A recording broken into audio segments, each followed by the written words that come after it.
nobody does it quite like me.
Yo, yo, yo.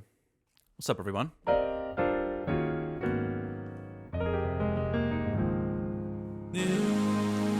Yo. Noxel, thank you for the sub. Good to see you here. What's up, Ession?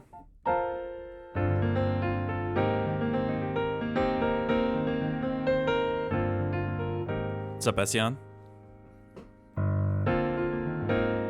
What's up, Jessica? Ignore the papers in the background. It's tax season. Or maybe I don't know, I'm not sure when tax season actually begins, but I'm trying to do my taxes myself this year. We'll see if I can actually do it. But Junie, what's up? Did you have a question? Are you a fan of cover music? Sure.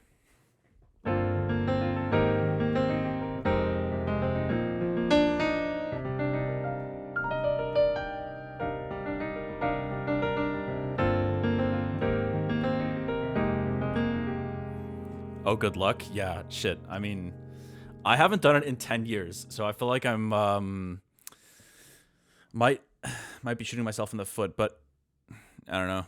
Honestly, it's just a good practice. I feel like especially when you're running your own business, I feel like it's already showed me some interesting stuff about my cash muns, or what little of that there is.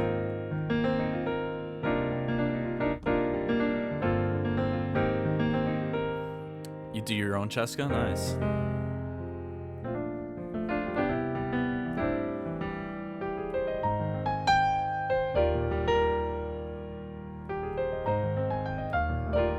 How different is the American tax system? Well, I'm not sure what to compare it to.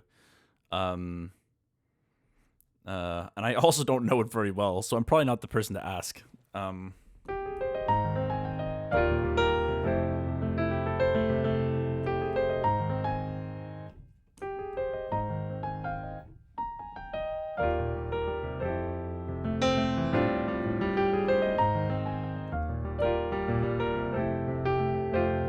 Imagine your government knows how much you owe them but doesn't tell you, basically. Yeah. That's the part that is a frustrating aspect of it. For sure. And then you get penalized if you don't get the number right. It's like, I don't know. I get that it can be done in a nefarious way. Like, obviously, there's all sorts of tax-related crimes out there. But if it's, I don't know, if it's a genuine mistake, yeah, I don't know. I guess there's no way to know whether a mistake is genuine or not.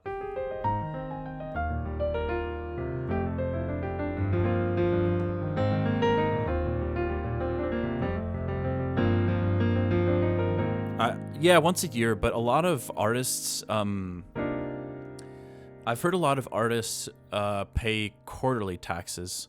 I think there's some pros and cons to that approach.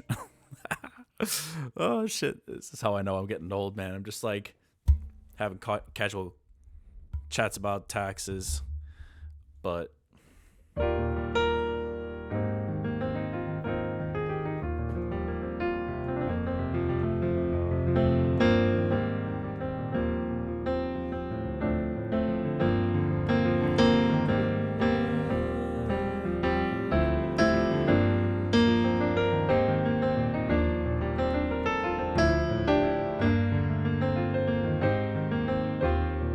that's actually exactly why I'm mentioning taxes at all, is because I'm just trying to let the IRS know if I messed up, it's not on purpose.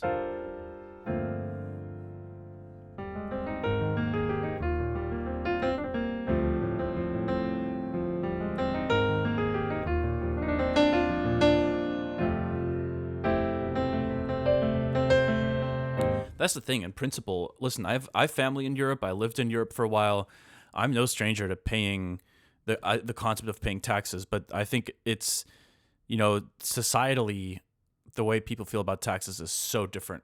At least from my experience, like the way I hear my family talking about taxes in Europe, I mean, they're happy to pay it because they see the difference it makes in terms of like the public infrastructure, transportation, paternal maternity leave, like all these support systems, all these like public parks everywhere you go for families in literally like the biggest city in Austria, for example, Vienna. Everywhere you go, there's dog parks, there's playgrounds for kids. It's like it's amazing, like living there, and that's the biggest city in the country. So it's like I don't know, people there aren't really mad about paying taxes, and they, yeah. Anyways, it's just interesting because like I feel like people, my feeling is that people often are more upset about paying taxes in the U.S. not out of like principle that taxes are bad, but because the way our money is used feels very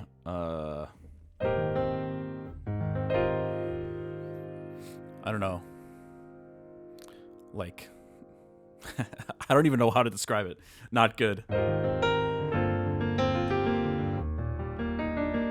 Vienna's dope. I was there last year. Good showcase of infrastructure. Yeah, totally. I would agree with you. I think like their public transport is good. Quality of living is quite good in Vienna.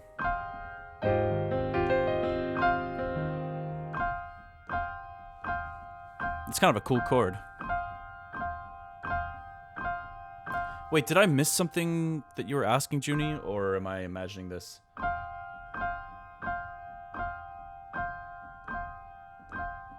I feel like I'm imagining that. I think taxes feel better, especially in Europe, because, you know, it's part of free healthcare and other sweet benefits, right? I answered okay.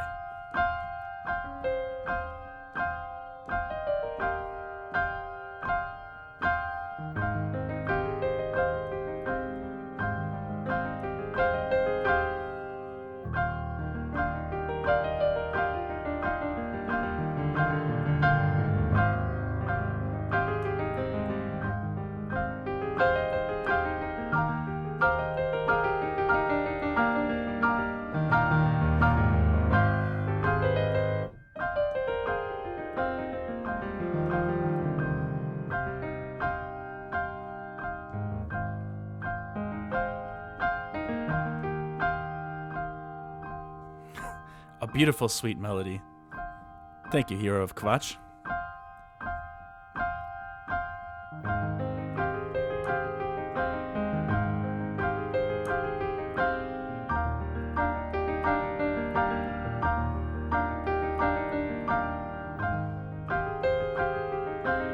Also, that's probably the best name. We'll have to do a name ranking of all the regulars.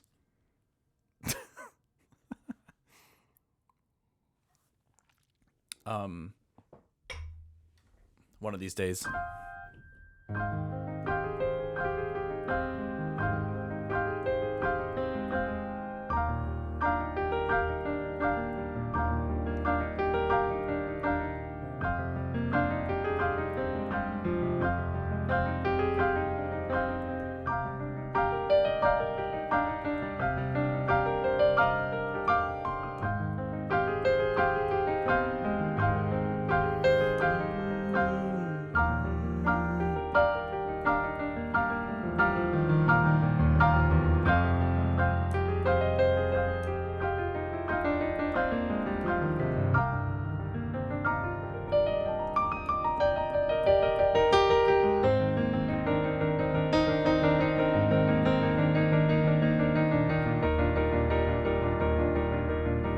Now it's definitely sounding like some feel-good anime scene.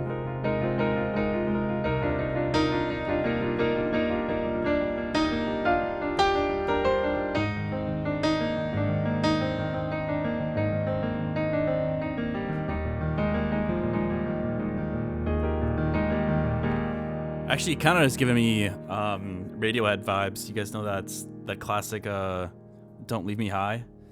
Don't leave me high.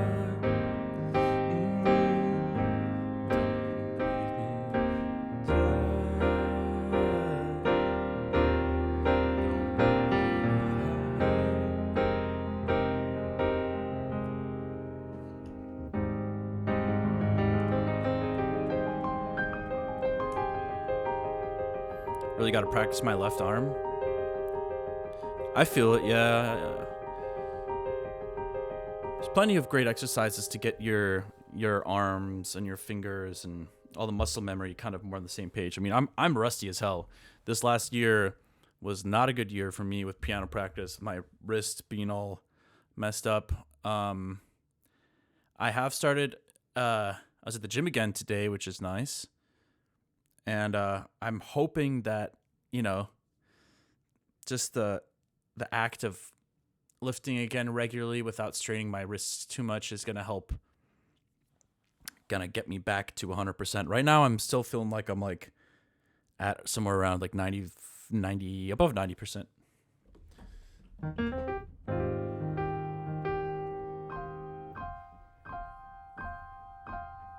I do like this chord though. Maybe I'll do a quick sketch journal. Do a little piano sketch journal real quick here. Let's see, new live set. I'm not gonna switch off of this view for the time being, since I'm just gonna play some piano here.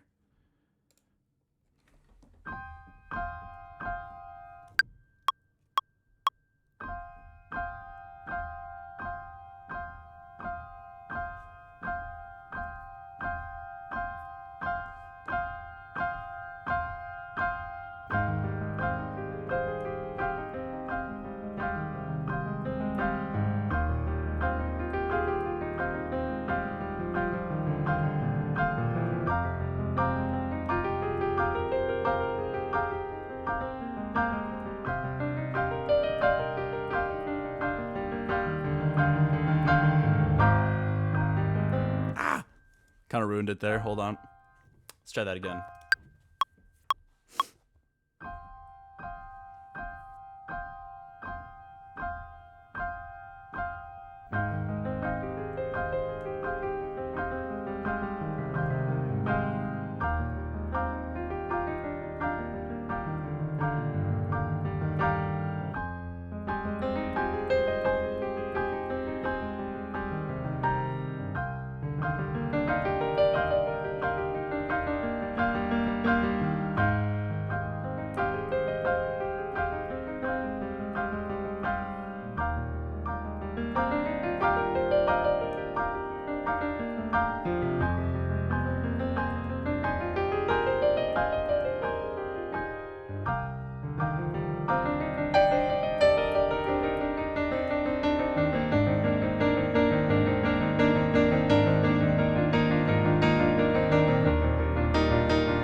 I had to end it before this random drum loop in this project file started.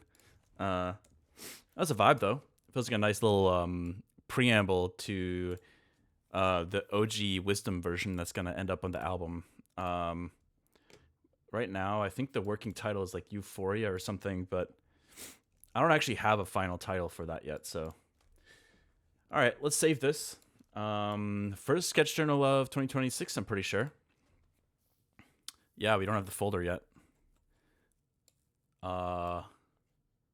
New folder. Let's go. What do we got here? Wait, am I rendering or am I saving? Oh 01, 08, 2026. Oh, shit. I just saved it there.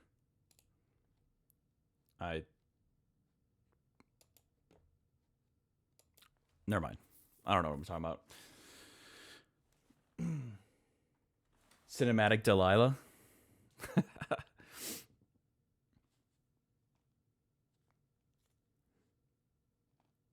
I'm trying to get back moving more too this year.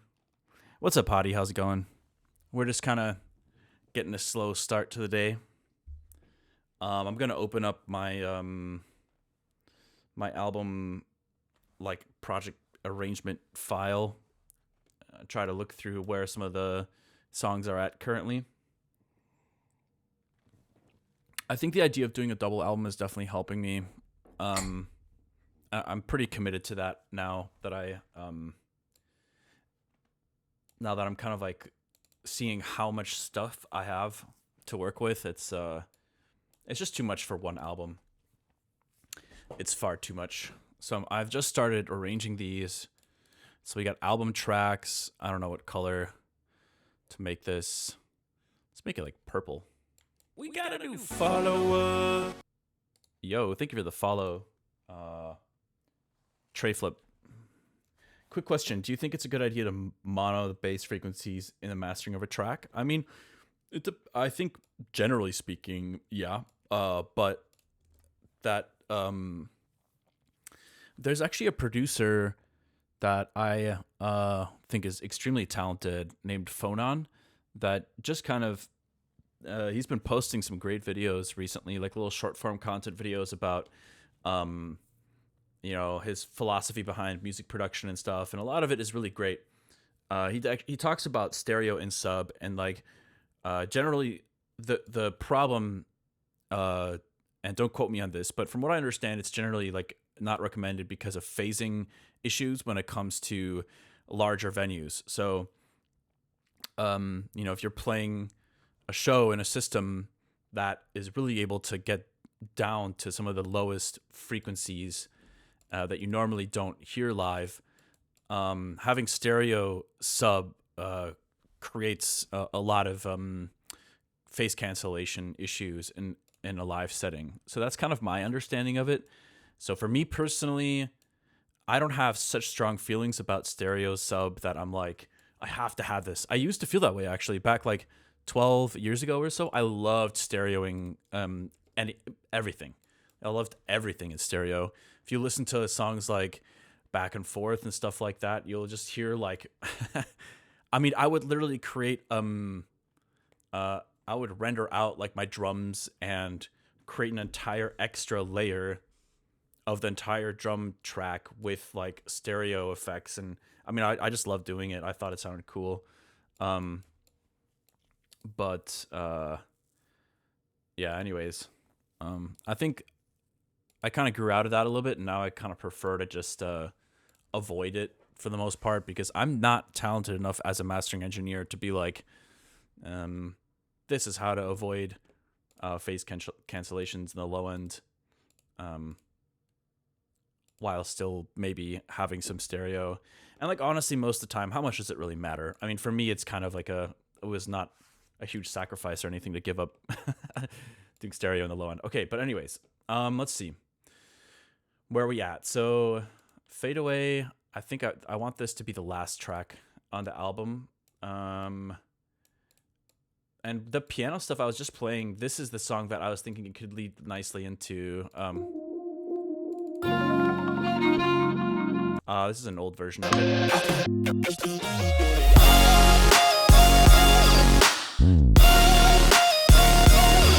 I definitely have an updated version of this. It's probably called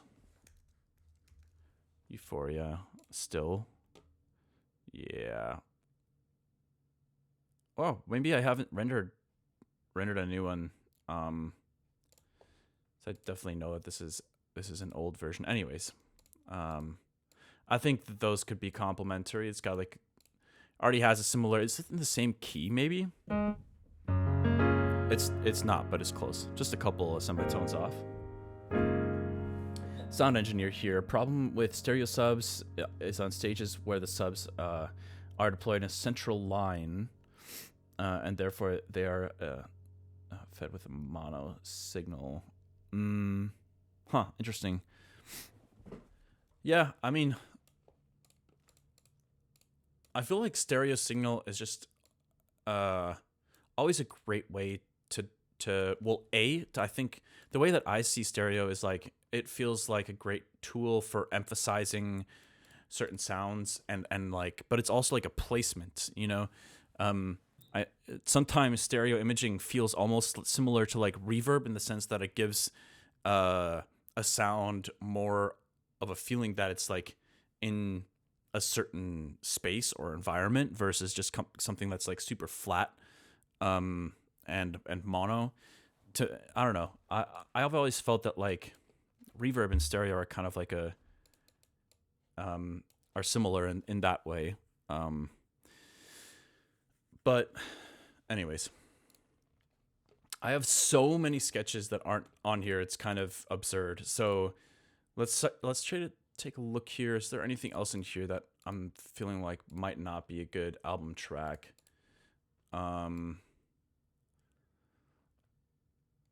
Let's see. Keep moving. Gone for Good. I'm vibing with how Make Believe is developing. All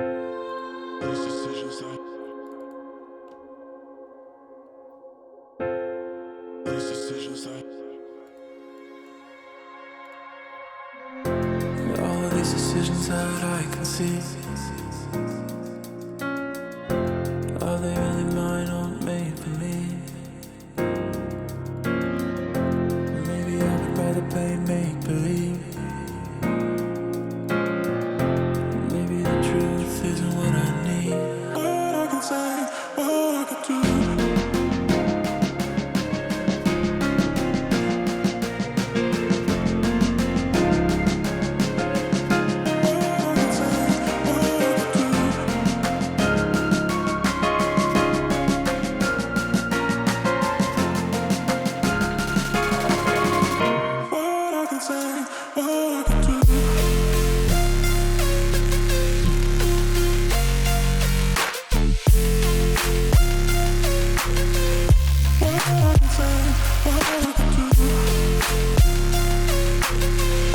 I still got to figure things out, but it's kind of in a decent place at the moment. I was also thinking there's some stuff that the original sketch journal for this track was kind of basically more built around the second half of what's happening here. There's like some string melodic stuff.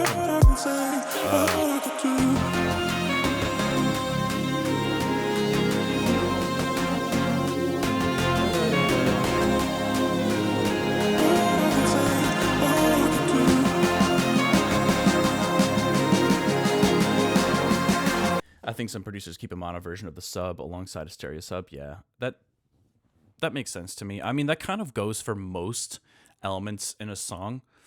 I mean, it's totally. I don't think you have to have a mono and stereo copy of every sound in a track. I think you can certainly, but yeah, obviously anything important, anything that's like central to the song, kind of has to have that mono locked in. Yeah, that was something that I remember that kind of blew my mind, because when I was doing lots of stereo stuff back in the day and people were kind of introducing me to this concept of, you know, phase cancellation and stuff, and yeah, it definitely showed me some weak points in terms of my mix downs in that regard.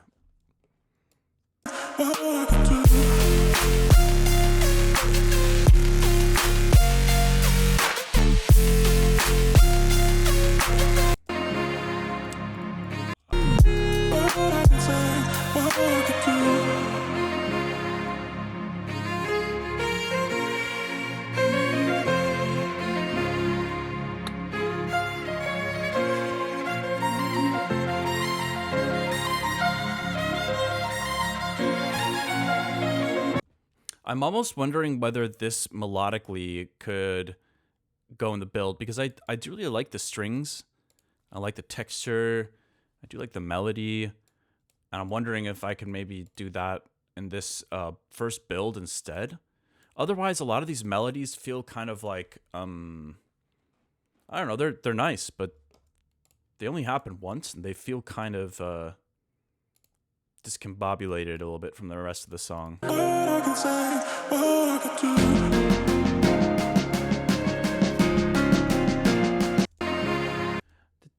Da-da-da-da-da. Let's see. what I can say, what I can do.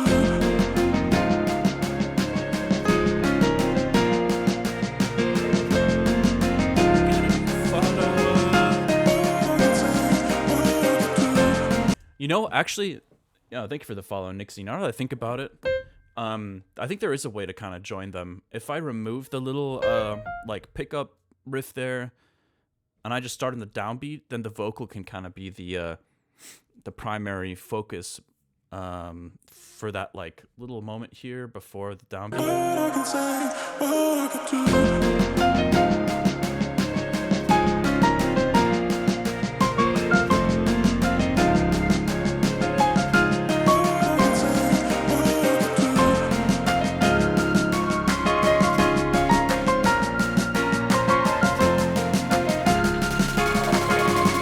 What I can say, what I can do.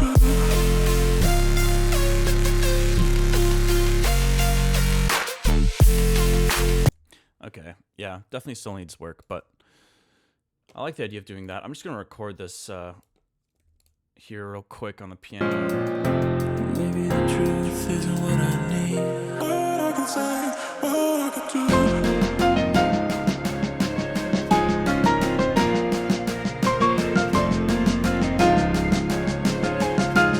What I can say, what I can do.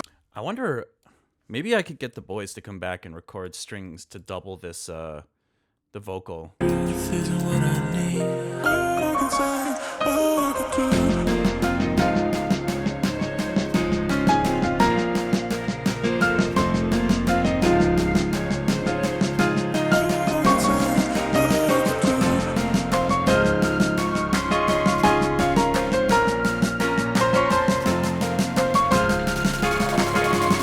What I can say, what I can say, what I can do. I definitely think that I could hear it being doubled with the strings. That could be cool. Anyways, let's keep looking here. I'm not sure what project file to open up at the moment. Actually, I had an idea for superpower as well. I was kind of starting to think of this little section here.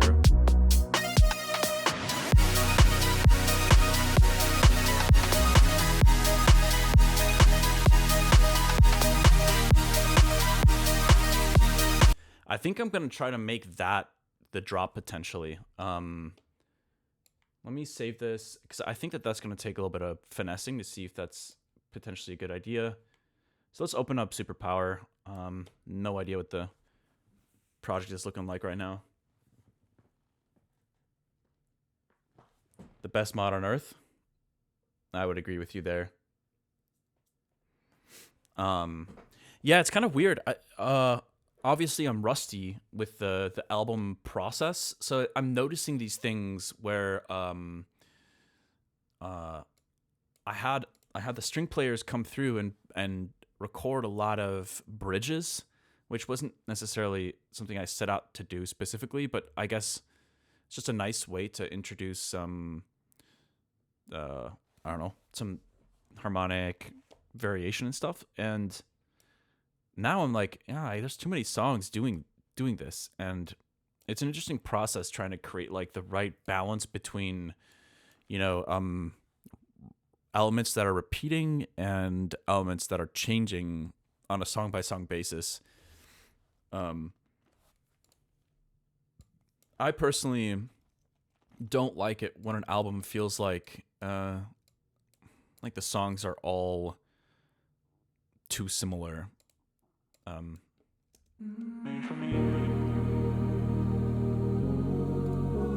I think albums are like the perfect place to do some experimenting as an artist, you know? That's kind of why I feel that way.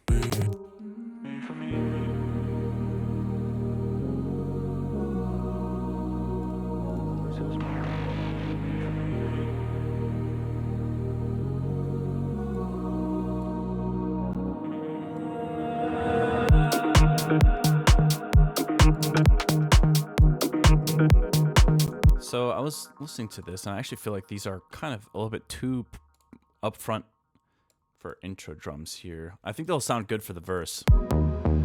Truthfully, what I see speaks to me. I'm pulling my strings like a symphony. You're playing me. I was also like thinking about all these little glitching elements could be really cool. I remember trying to create weird little moments like that. Truthfully, what I see. But yeah, most importantly, I want to try to execute on the drop. What I see speaks to me. I'm pulling my strings like a symphony. You're playing me, writing me. Yeah, like that weird little glitch right there, I think was cool. Symphony. This thing right here. Playing me, writing me. Are these choices mine or are they made for me? Sing for me, playing me. I'm dancing left and right, faithfully. Playing these black and white keys. This is my superpower. Just my superpower. I think let's get rid of this repeating kick. This is my superpower. I can feel it in my bones. I can think about it. Bring my pussy with my.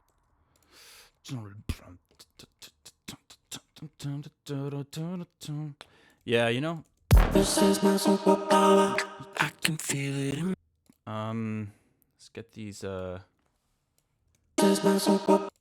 some kind of clap or something repeating on the downbeats here, just for the time being. Let's see. This is my superpower. I can feel it in my bones. I can think about it. Bring my pussy with my own. This is. I wonder. I kind of like the dramatic effect. This is my superpower. I can feel it in my bones. I can think about it. Yeah, I think the piano is a little bit too emotional for that break. I do want the tension and the aggression to kind of build up from here, so it feels a bit better going into the drop. But Feel it in my bones.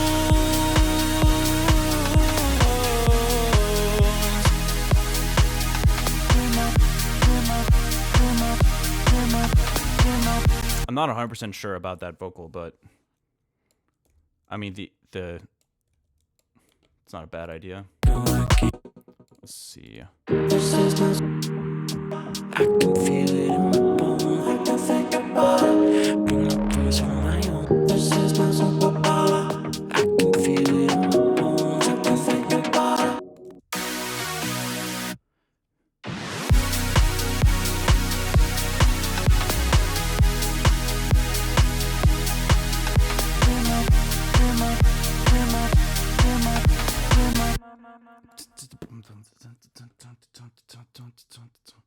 I'm hearing like an A-B pattern.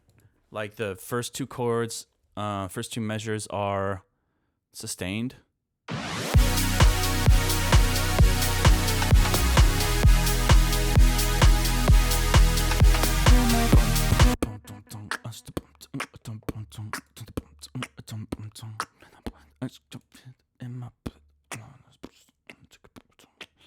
I don't know. I think like writing wise, just having that same progression happening at the drop just has been really underwhelming for me. So we're just gonna cut that and throw it somewhere here for now.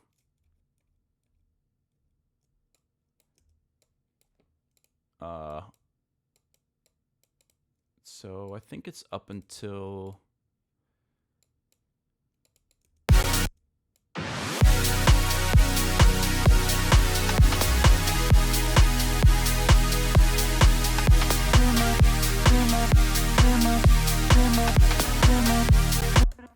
Yeah, so let's go like that.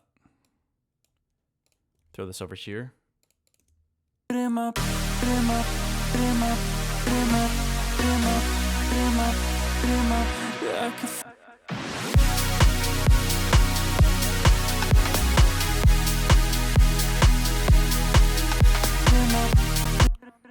And then let's try to just chop that vocal after that first downbeat hit, and then we'll figure out what to do from there.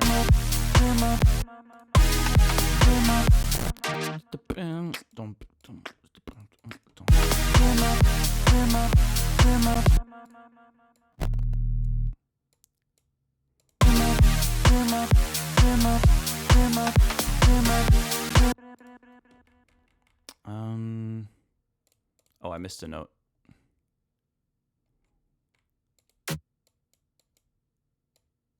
There we go.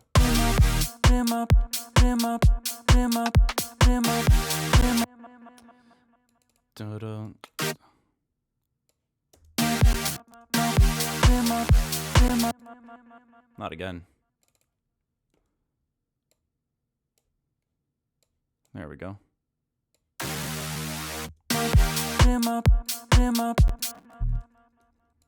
Let's see. Yeah, it's right there.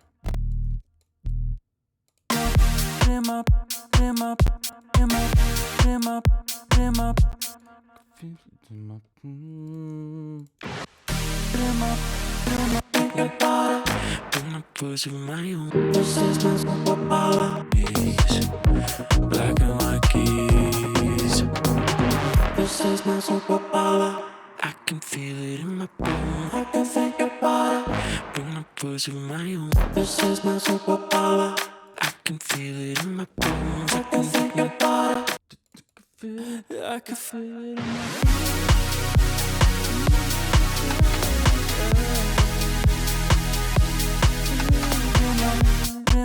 Feel it in my bones.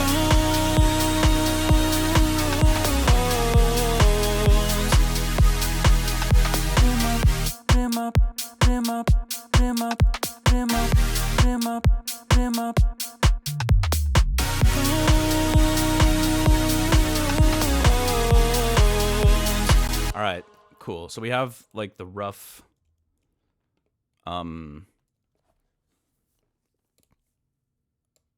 A-B pattern going now. Trying to think what kind of sounds we could throw in here.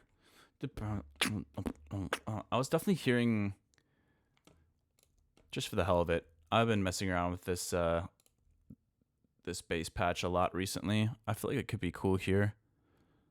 I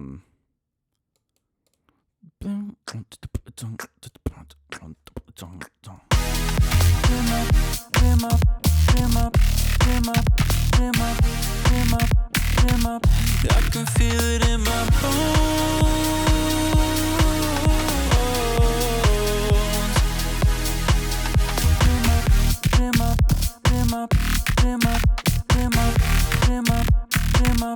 I can feel it in my bones.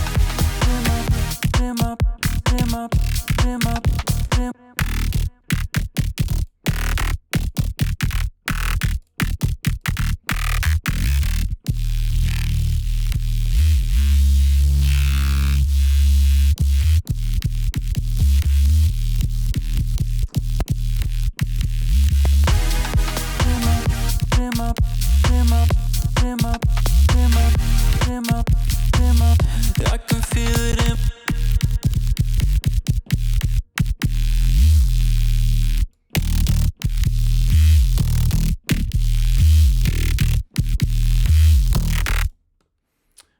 I'm not a huge fan of kind of like the randomness movements in Yeah, and this notch thing, I'm gonna get rid of the LFO, I think.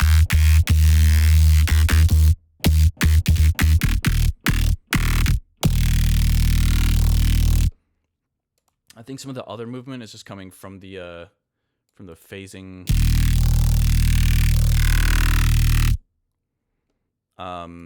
So let me try. I'm just curious if I can kind of turn this a little bit more into like a plucked bass sound. You could use the velocity, kind of turn it from plucked to more sustained.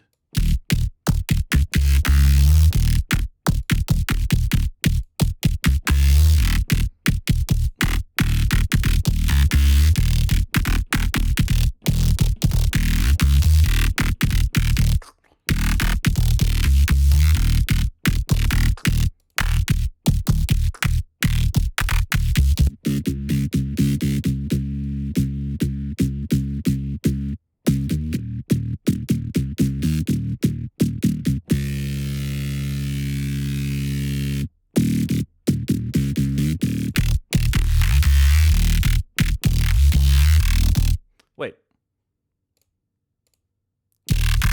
Here's another LFO. Yeah, there we go.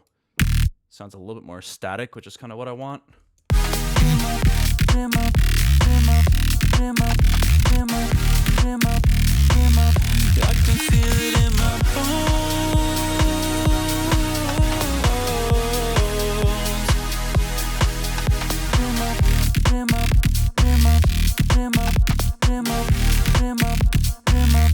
I can feel it in my I don't know.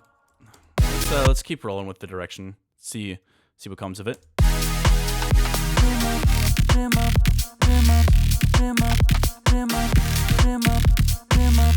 can feel it in my bones.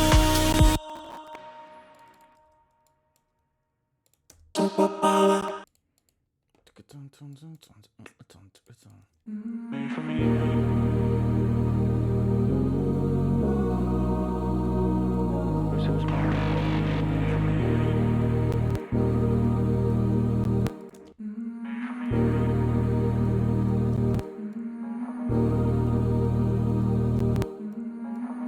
That VR Fletcher Munson curve video has definitely inspired me to be more delicate with my like those higher mids.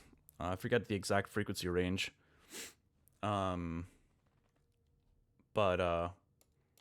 definitely it's definitely interesting too when you think about the frequencies that your ears are more sensitive to.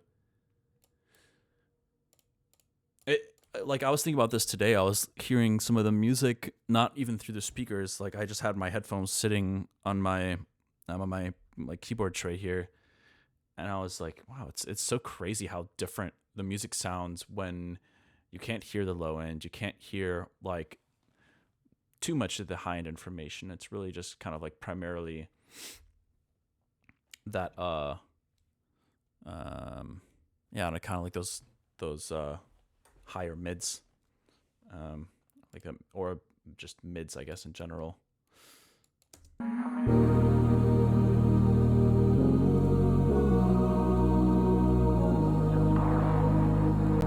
And that's like a pretty amazing trick that good mastering engineers know how to pull, is like making sure a song, like all the elements that are important for a song still translate, like basically no matter what system you're listening to. And that's some black magic right there. I don't know how people do that. I mean, when it's done really well, you can kind of obviously make sure important elements are always present in certain frequency ranges and such, but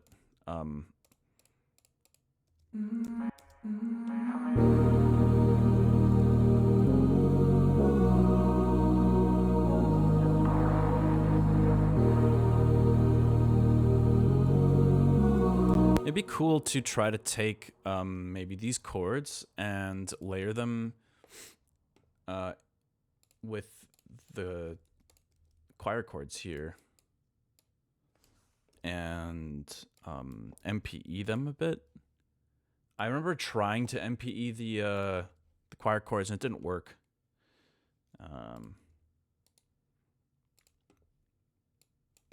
So I guess it only works with VSTs that actually have that functionality baked into them. I'm not sure. All right, let's see.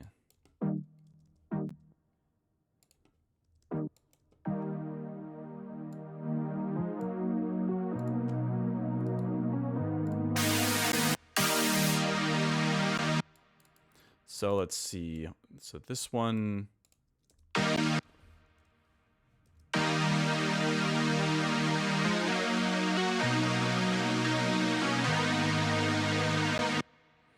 Da, da, da, da, da.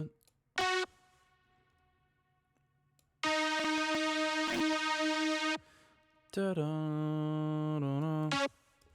Let's start with this voice. Let's go to MPE.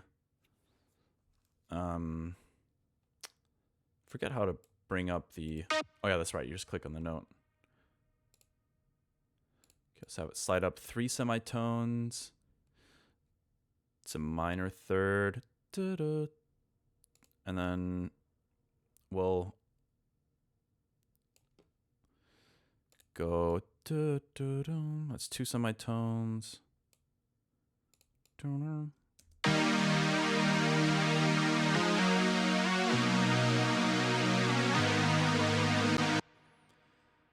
I mean, you can still do the same thing you would do with MPE by just duplicating tracks enough times and then just pitch bending them, but I think this is a bit easier in the long run to have it all in one track.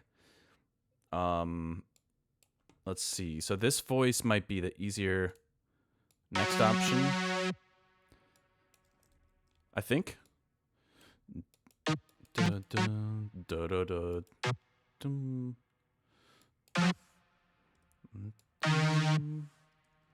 So that's 2 semitones here. We got a new follower. Yo, thank you for the follow, Obey. What's going on? Let's see. Oh, you have the Ableton EQ? Nice.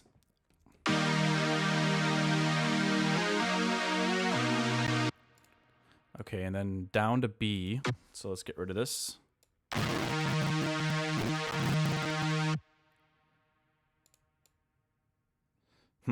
Dun, dun. So that's 4 semitones, I believe. Oh yeah, it's just a little early. So we'll keep it here and then go down to 4 right there. The cool thing about the MPE is I actually kind of like that it doesn't snap. I think it's cool. It gives it more of a, you know, when an orchestra performs, you have obviously most of the time professionals are obviously trying their hardest to play as accurately as possible, but you can't hit every note with like a 0 point, you know, like 100% accuracy. So it's kind of cool to hear. I feel like you hear all these different little tuning variations in an orchestra. So it's cool to hear that in a synth as well. It gives it kind of like a more human quality.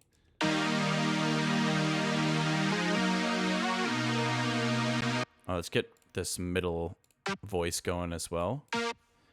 Should be pretty easy. Let's mute those. So that's a half step here. And then another or 2 steps here.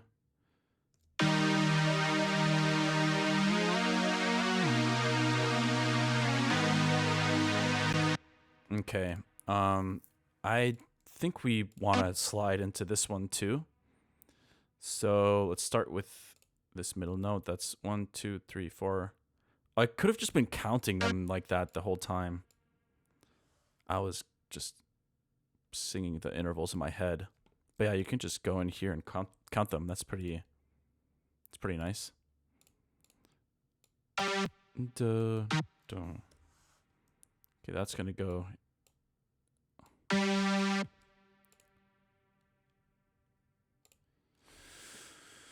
And wait. Um.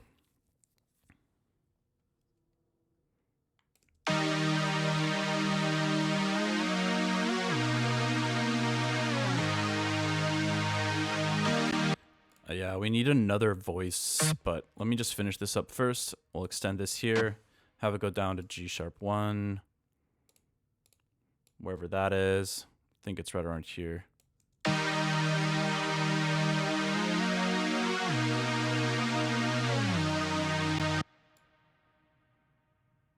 That didn't sound right. Where is the G#1? Oh, right here, I think.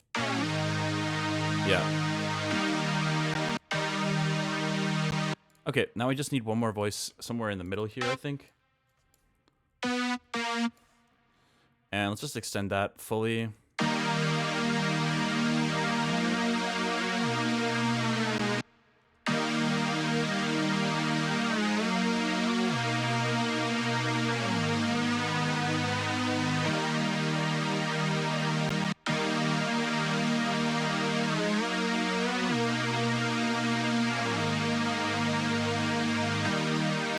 Okay, not bad, but I want this one definitely to be quieter.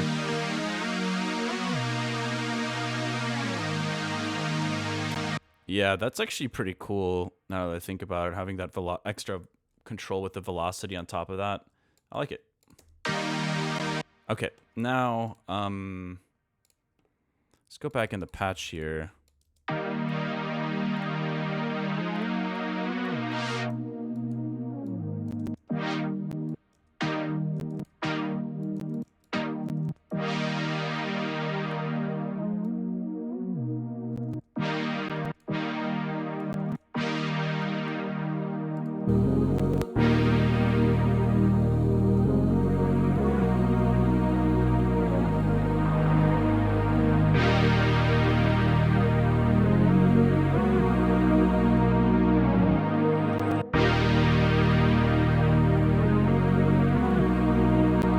And like, definitely, I want the movement to be more audible in the MPE movement.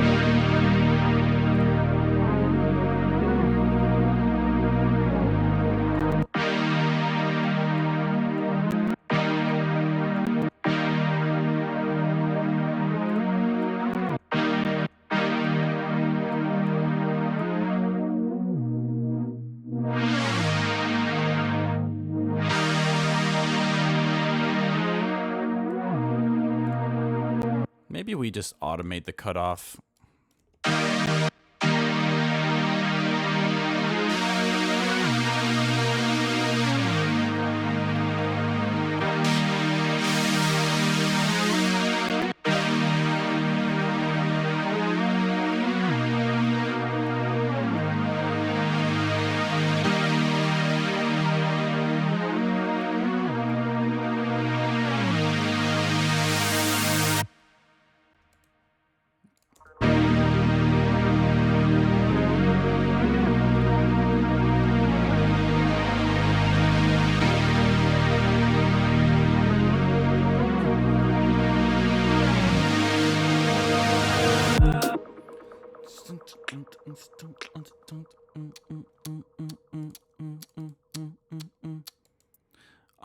Let's get rid of the kick drums for sure.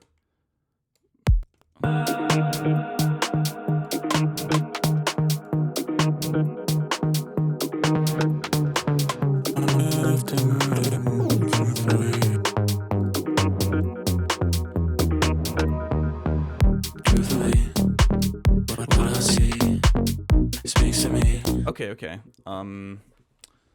Did we have strings recorded for this song? I'm pretty sure we did. What did we have? I think it's just this.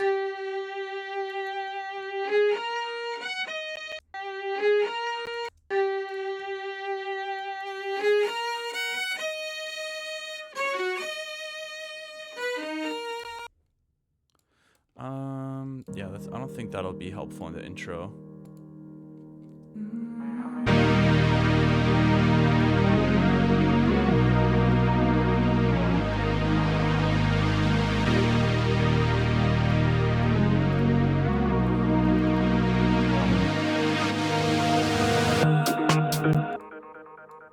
What if we had these do what's the it's THX? Let's go full THX on these fools.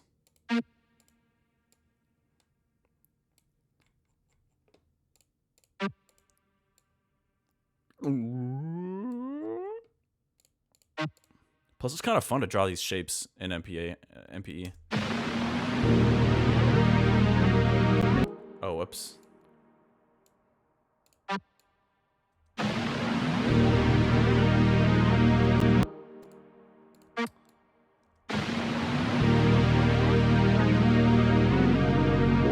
Wait, what happened here? Hold on. I messed something up.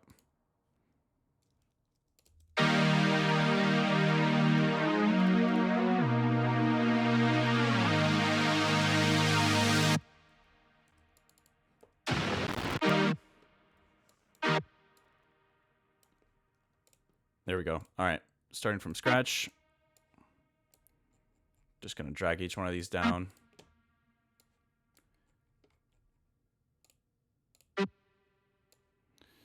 Turns out today is an MPE stream, I guess.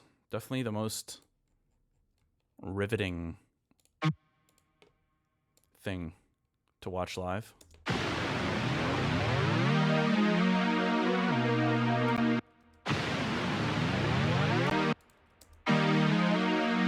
Wait, why does this keep happening? I'm really confused.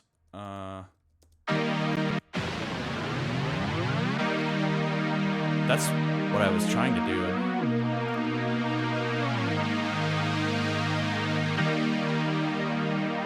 Oh, wait, is this start? Okay, I'm just an idiot. Hold on. I just need to add an extra measure here. I'm just dumb. There we go.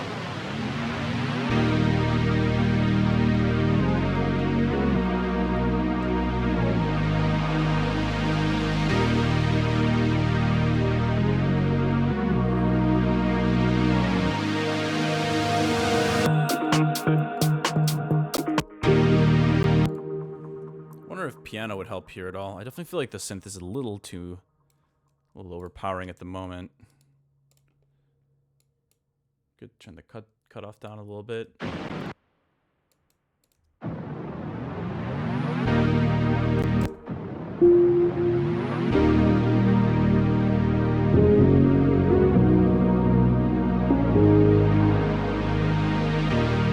Yeah, whatever.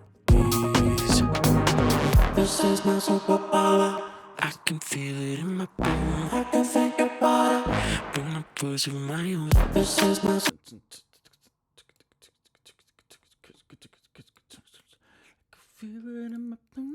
I can feel it in my bones.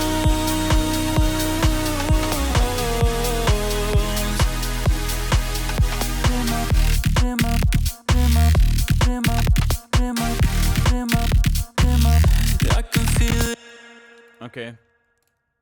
I don't mind having like something like that to rhythmically switch it up, but I want to explore some other sound design options for that B section bass. Let's see.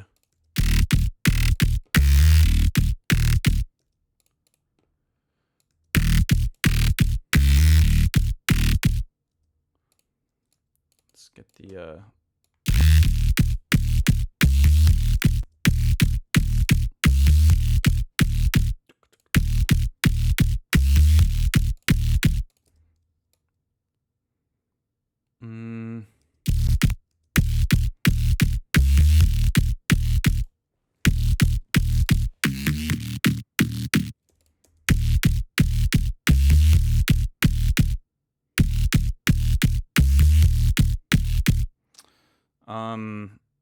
Okay, I think having more control over this high end will help us a lot.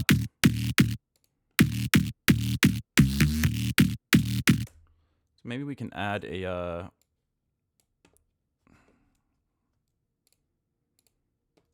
some kind of filter.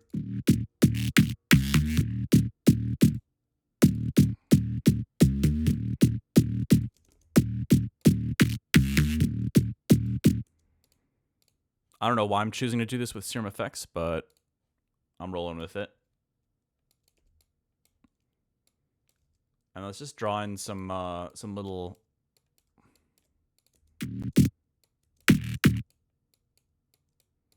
plucks.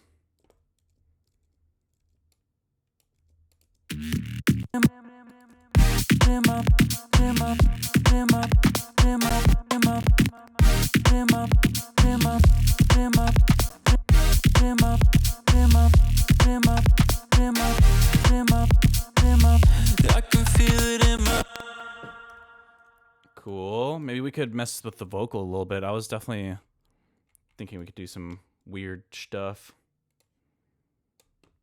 Weird stuff with this.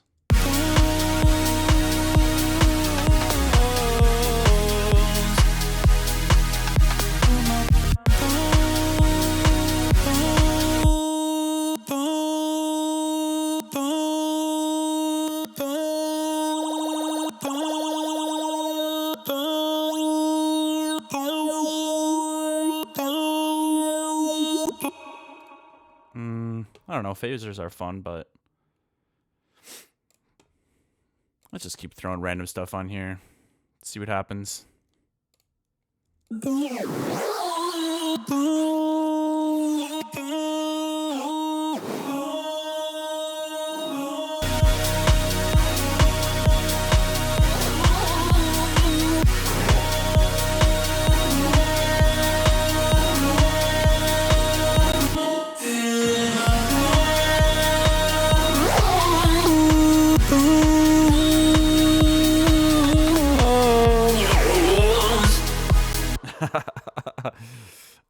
What a fun effect. Let's try to comb. I love combing.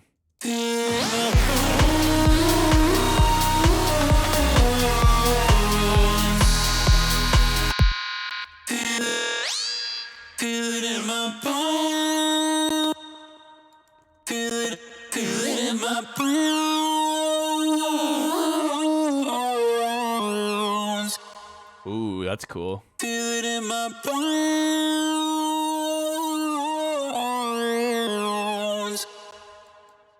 Let's try that. It's kind of extreme right now, but we could always turn the mix down if it's too much.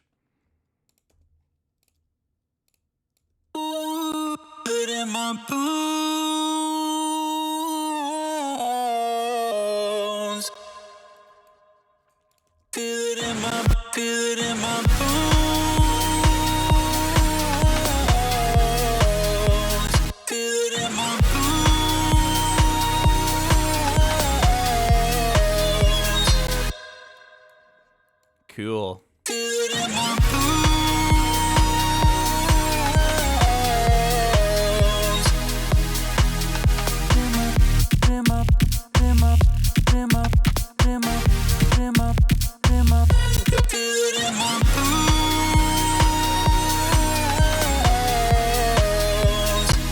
Like a soothe would probably be a good idea after this. Just see what it sounds like with a lot of soothe. Just grab some kind of de-harsh ultra. See how this sounds.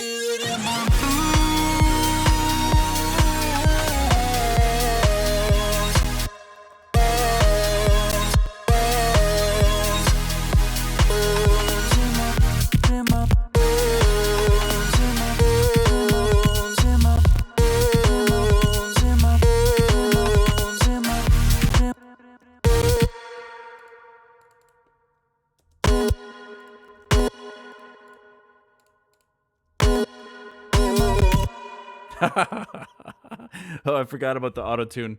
Hold on. Was it B major? Oh, okay. Actually, this reminds me of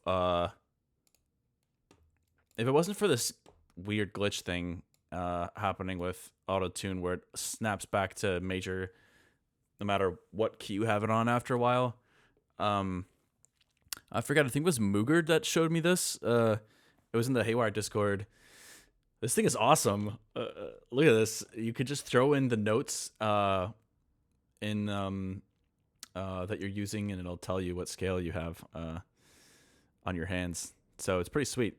So, you know, so you just go like this. And you got whole tone. But some of these legit sound made up. Like you take one of these away and then you got augmented ninth mode. Fourth, number 4.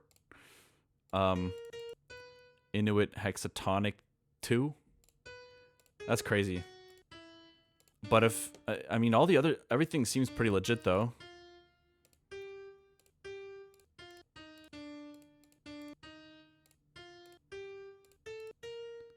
It's Dorian, Aeolian. I mean, all the ones that I know, it's getting right. So these must actually be real scales.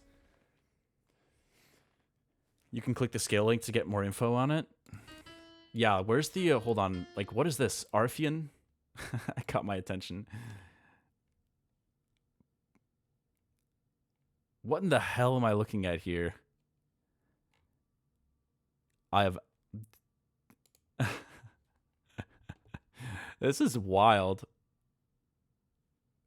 Tonitz diagrams are popular in Neo-Riemannian... What the hell? Notes are arranged in a lattice where the perfect fifth intervals are from left to right. Oh, I think I've heard of this. I feel like there's some instruments that are kind of based off of this a little bit.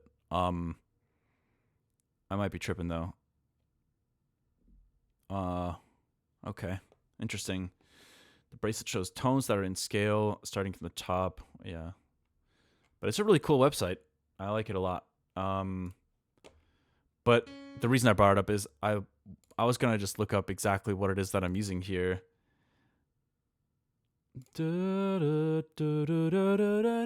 It's like a harmonic minor kind of thing, but I don't know exactly what it is. Let me see.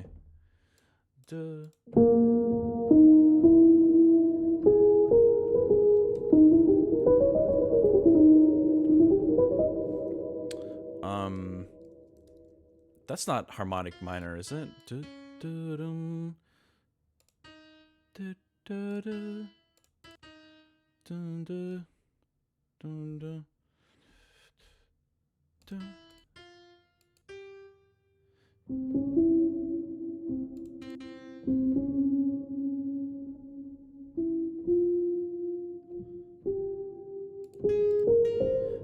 Phrygian dominant. Right. Okay. That makes sense.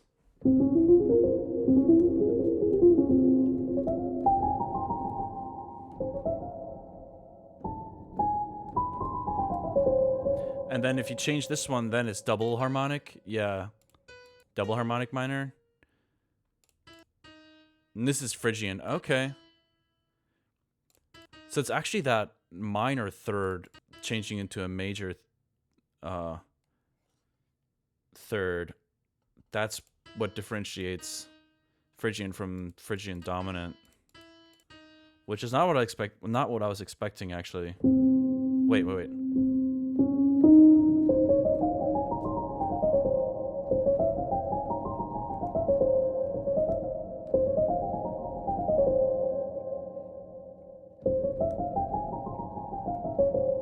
Huh, that's interesting. And then we have Raga Fina Duty, my favorite scale. First scale I ever learned.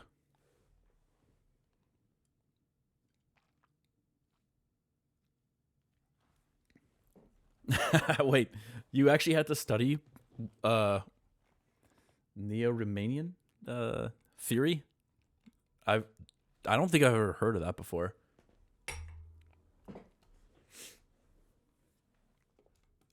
Anyways, pretty cool stuff. Definitely love this as a resource for music theory related stuff. Anyways, so let's figure out what's going on here. This is my superpower. I can feel it in my bone. I can think about it. Bring my pussy my own. This is my superpower. I can feel it in my bone. There's like no build right now. I can feel it in my bones.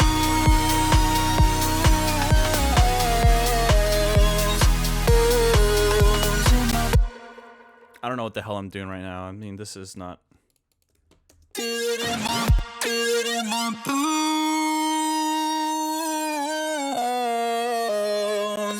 Feel it in my bones.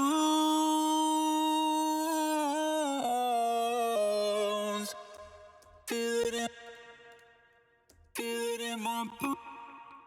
That movement is nice though. It is kind of phasery in a way, but I think combs are just superior to phasers in my opinion.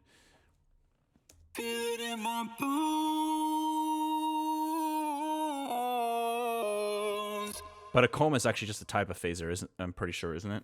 I might be wrong.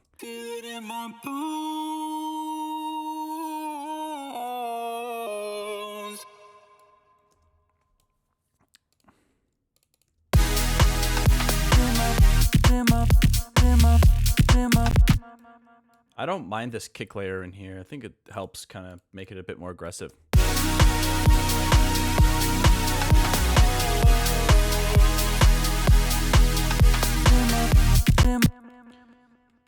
I think it'd be cool if we added some kind of like tremolo type effect here. Let's see. Normally I would grab the native Ableton thing, but that's been causing me a lot of problems in project files, so it keeps getting out of sync. So I'm gonna try to do some kind of tremolo thing, maybe with serum effects. I wonder what the easiest way would be to do this.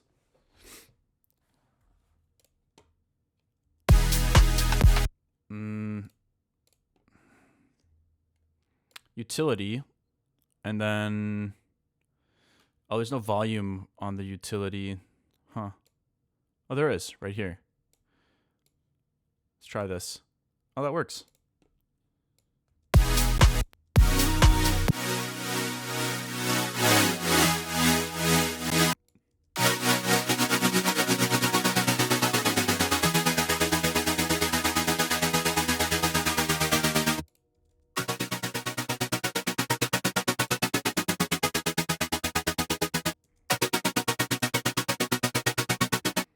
Oh, weird.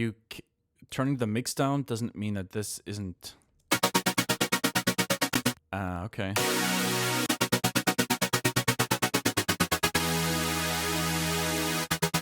Interesting.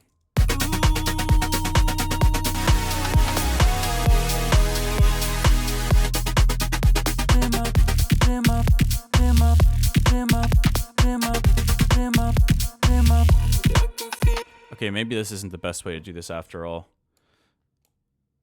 I really need a go-to plugin for this kind of stuff. But I don't feel like I have something at the moment for that. I'll just give in to my toxic relationship with AutoPan.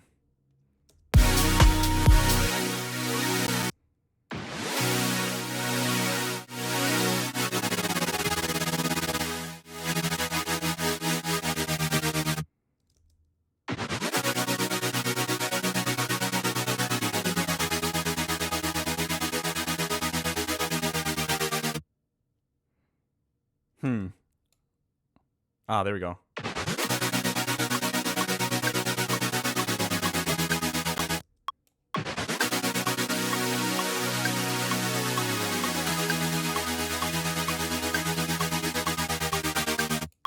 All right, let's have it go like this. Yeah, Shaper Box, I know is kind of a gold standard in that regard. I have a plugin called Duck that I think might be a good alternative.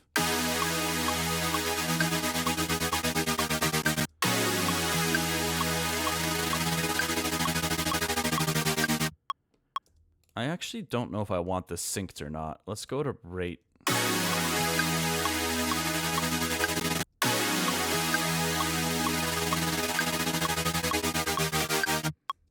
I think it's a little bit cooler if it's not synced, potentially.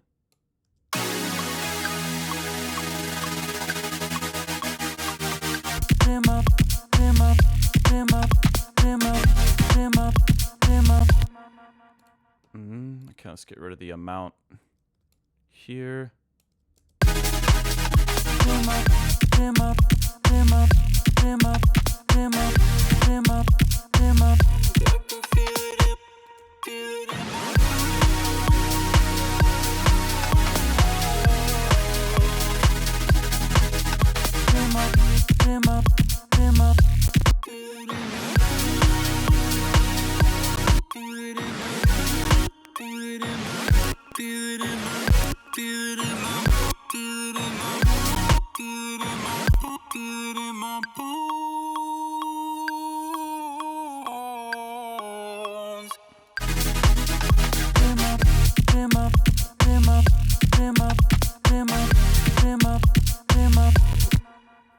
Okay, whatever. It's not particularly great, but it at least gets the idea down of like an A-B type thing.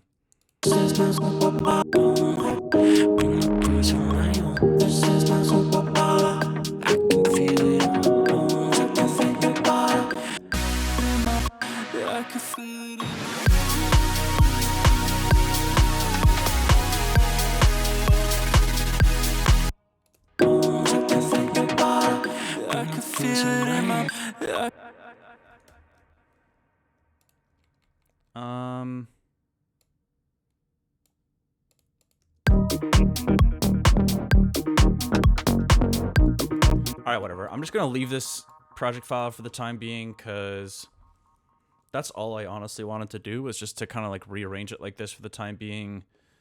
And I'll get back to this another time.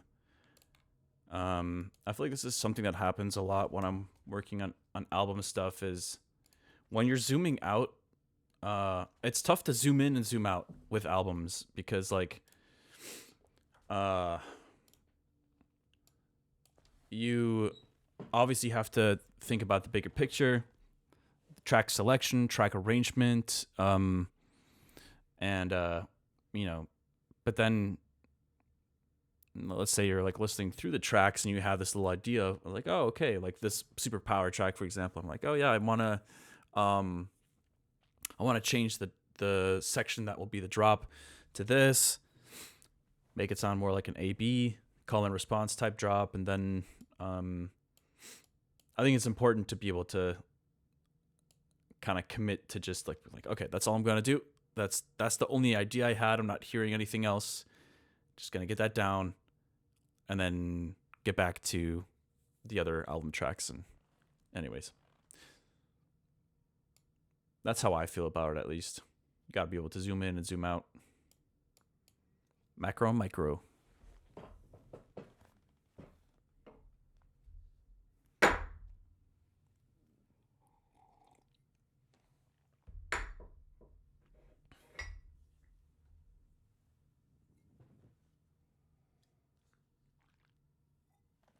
Sometimes it's better to refine than replace, yeah. I agree. I think that like one thing I really want to focus on though from here on is that I'm making sure that the things I'm adding to songs and changing and doing in general at this point are very much intentional. Like if I'm doing it based off of things I'm hearing. Like I'm hearing something, I'm like, I want to change this, I want to do this, and then I don't want to sit around and like, yeah, I don't want to noodle too much. Funny because that's literally in the title, but so I guess I found my answer. I'm saying no to noodling. One sec, y'all. I do really need to go to the bathroom though, so I'm gonna pop up this BRB screen here just for a moment, and then we're gonna get back into examining other album tracks. So give me a sec here. I'll be right back.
All right, we're back.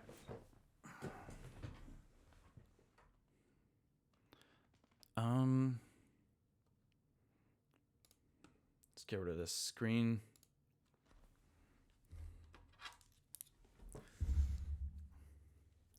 Denoodling chair or denoodling stream. Yes. Should I have a filing taxes stream?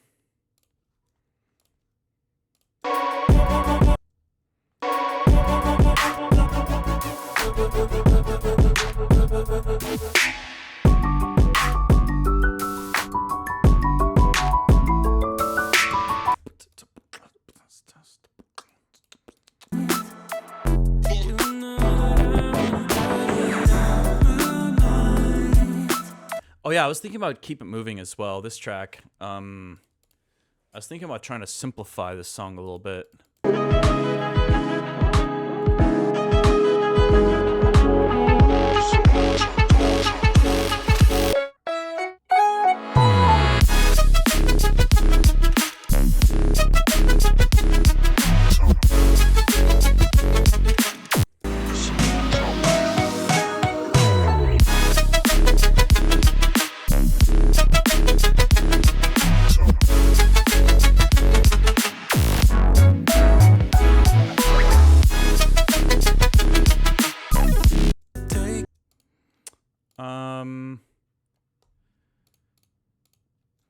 Also with Fade, hold on, I think I have a newer version of Fade Away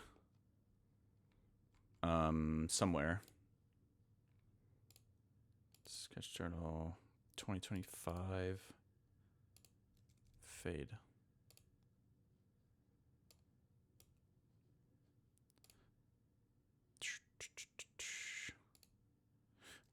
Huh. Maybe I haven't rendered it recently. Never mind.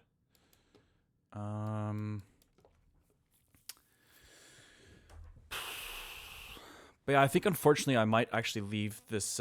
This track might end up just being on the Sketch Journal. Sketch Journal album instead of the main one. I don't know. It depends on whether it fits the vibe, of the album. We'll see.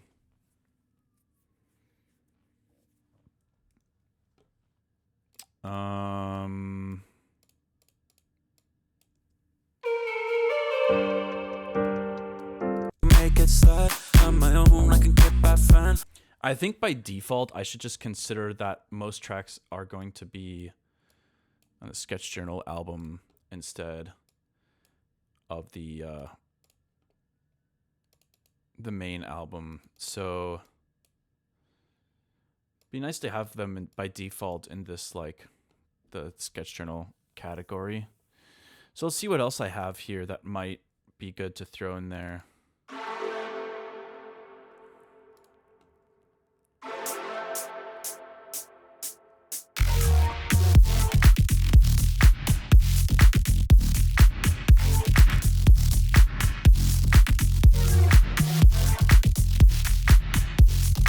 There's like nothing to this idea. That's all it is. I mean, organizing these is going to be a pain in the ass. I'll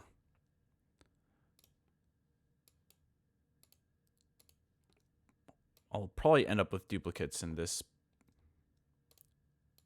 but that's okay, I guess.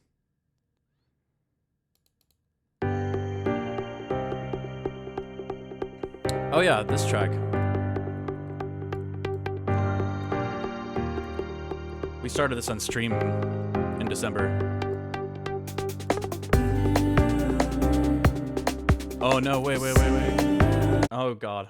Yeah, this version has the fucked up vocals. Okay, whatever. Let's move on.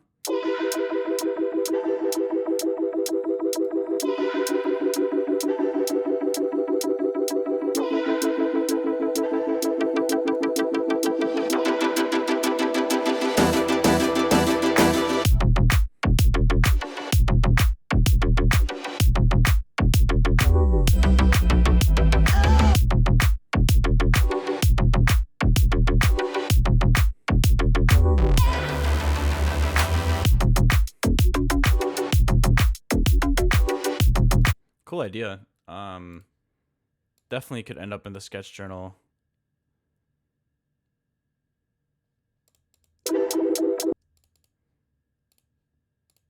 Volume 1. Oh my god, this is gonna be...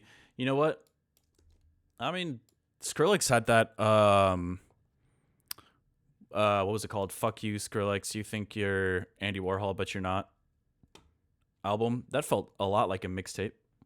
I don't know how he spoke about it himself, but lots of really short little songs.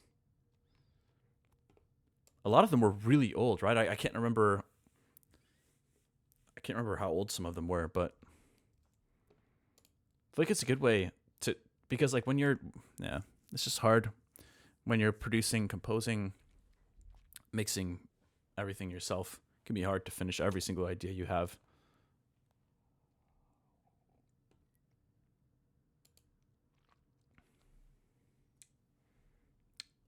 Voltage really had an effect.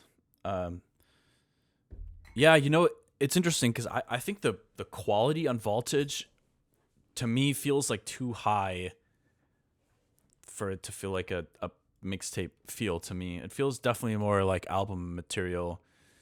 Like, in my mind, when I hear Voltage stuff, to me it sounds more like the quality of it is album-like, but then the arrangement is obviously more mixtape-like, I guess.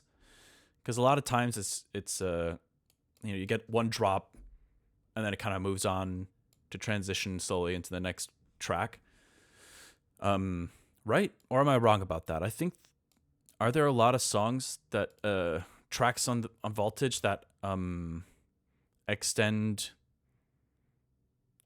I'm thinking about the most recent one. I feel like that one was kind of like one drop after another for the most part, and not too many songs that lasted longer than that. But maybe I'm remembering it incorrectly. I don't know.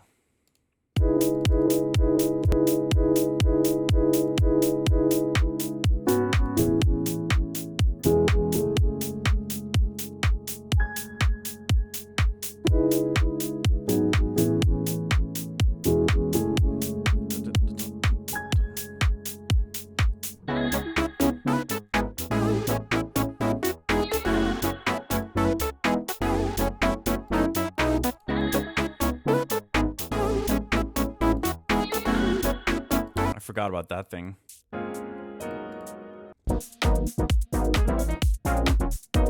Yeah, a lot of these are like perfect examples of what I think I'd want to do with the sketch journal volume 1. The volume 1 is going to be obnoxiously big, but I think from then on I'll be able to handle it a bit better. Let's see. Forgery. Redline Dash was really sick.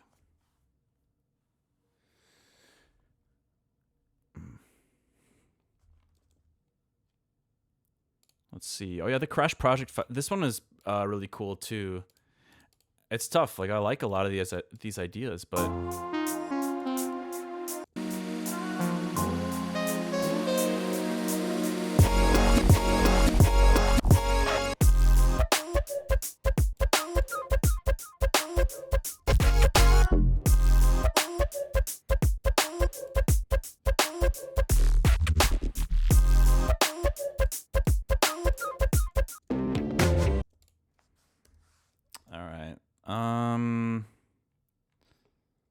let's keep looking for stuff we can throw in the sketch journal section.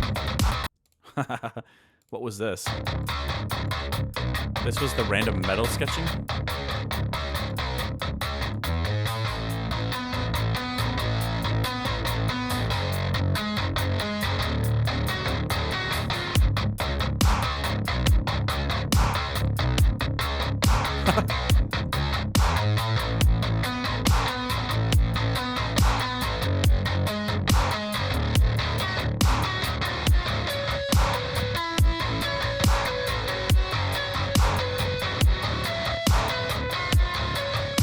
Okay, that's actually kind of cool, though. I do like that.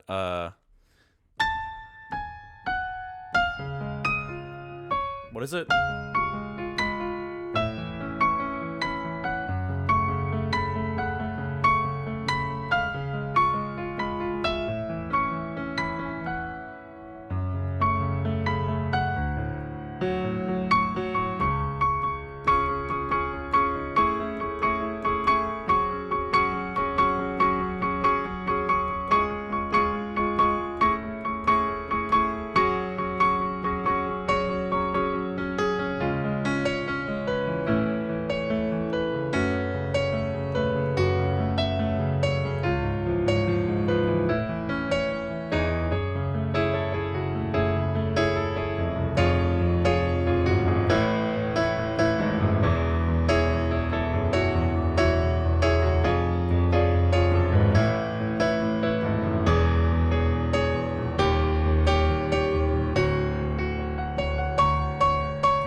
It's definitely a cool little riff there. Let's keep looking. Keep adding stuff to this sketch journal thing here. What is this? Oh yeah, this is like a little funky, jazzy kind of thing.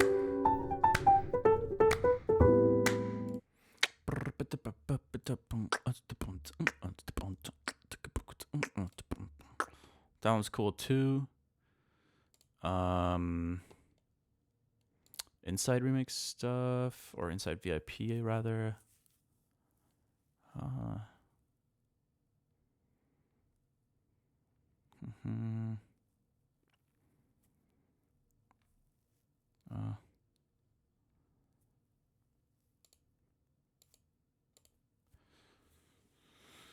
feel like there was a lot more stuff that I'm not finding at the moment.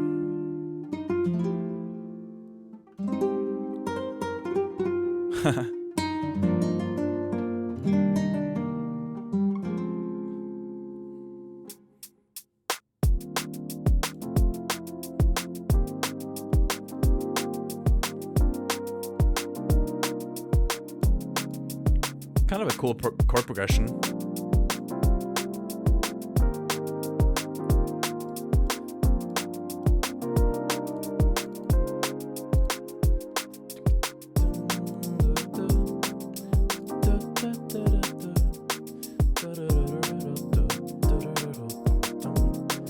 These other community tracks, I forgot about these. The Fitness Grand Pacer test is a multi-stage aerobic capacity test that progressively gets more difficult as it continues.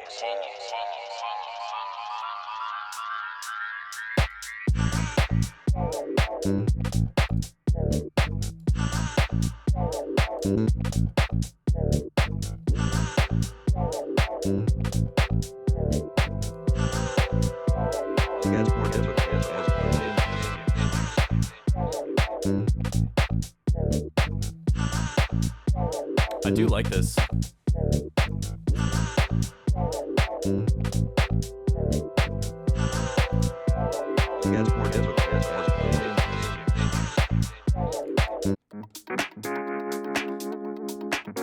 Oh, this one actually has a really cool section in it too. The beginning is kind of whatever.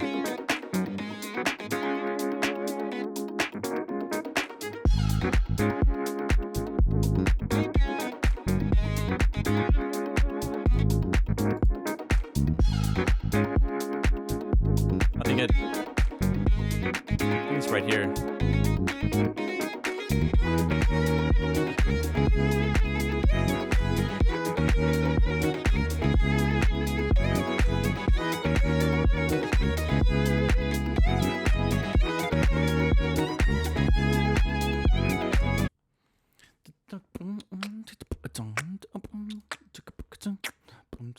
I do really like that.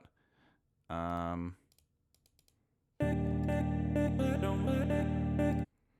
yeah, this idea. I do like this idea too.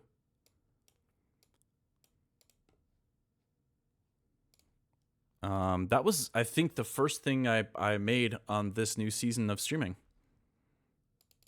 Doesn't really have a name, but this one.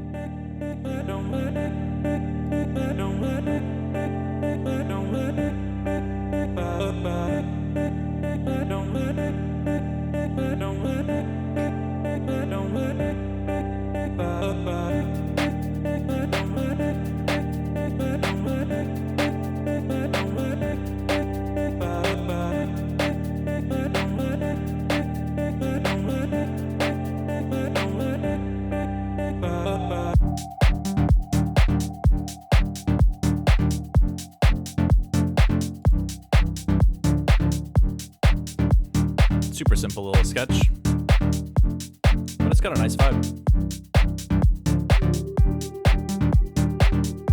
I think this is the instrumental version, no vocals. Oh, wait. I have been wanting to get back into the Doppelganger VIP idea.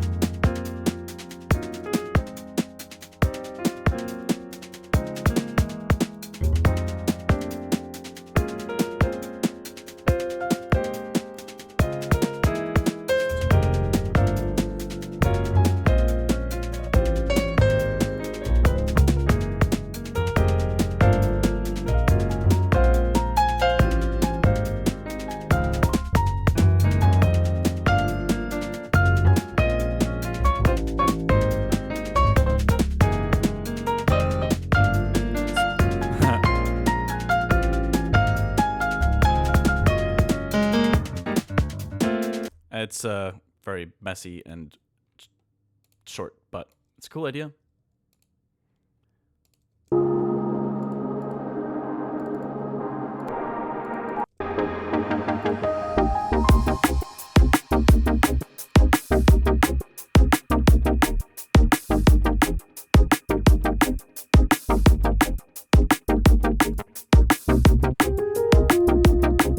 This is a cool idea too.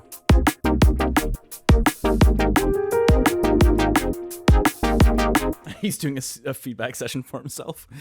Yeah, basically, something like that.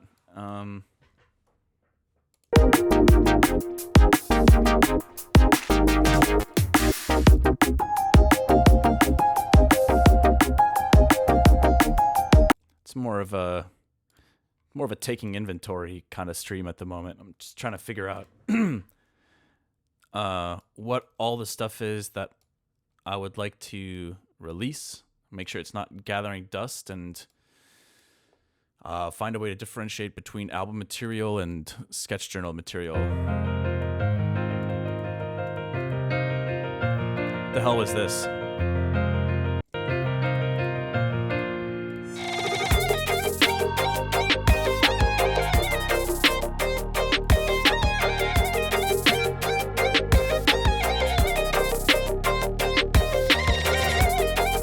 Oh yeah, and this idea, you guys remember this one?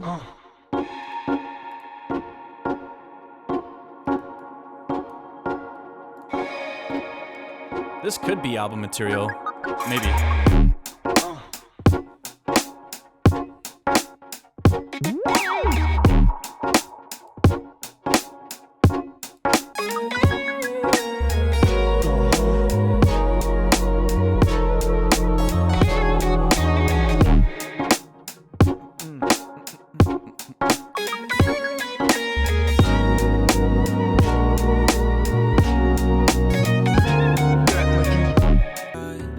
Oh, whoops.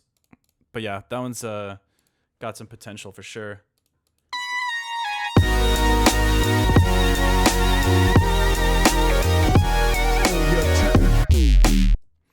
But let's keep looking.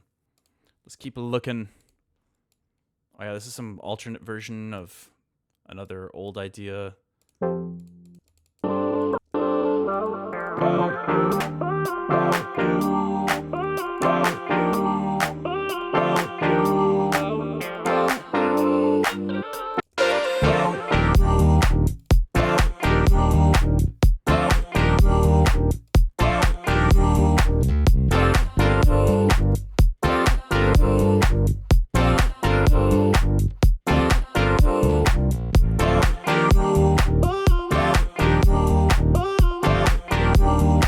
It's a vibe for sure.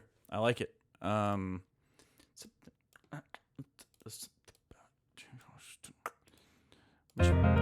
Oh, we already have that one. What is this piano riff?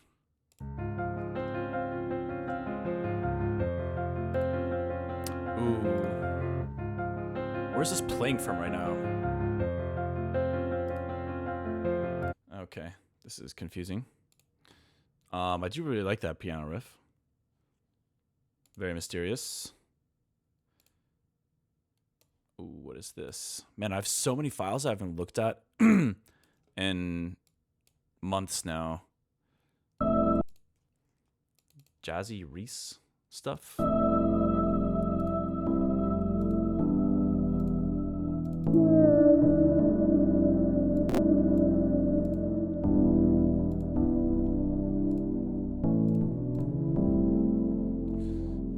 Oh, I think I remember this.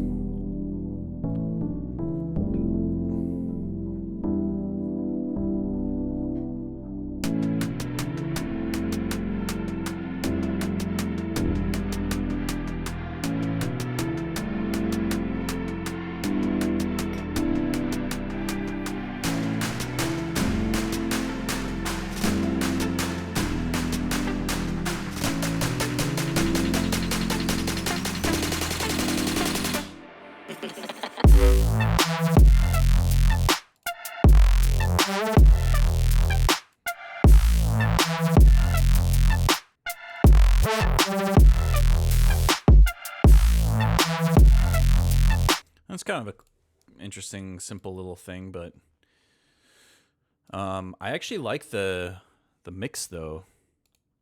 The mix isn't sounding too bad on there. All right, what the hell is this? It's a weird ass title.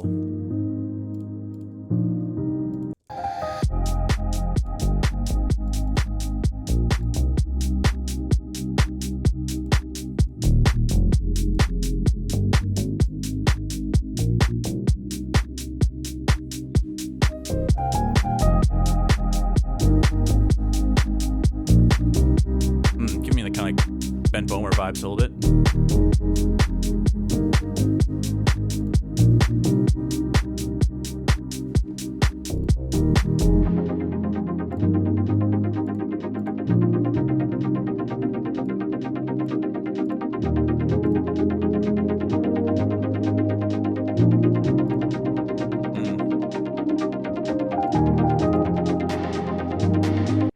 I like it. I like it. Let's keep it in the sketch journal row for now. Clearing Storm. That's another tough one. What the hell's going on with this track?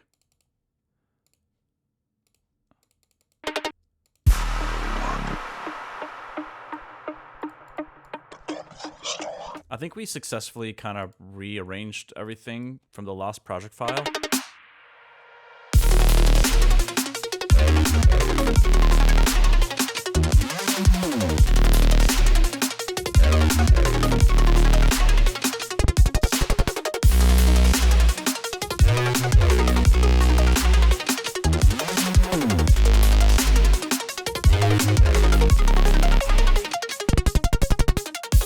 That would be really fun to do a video for, because that ARP is kind of hilarious to play.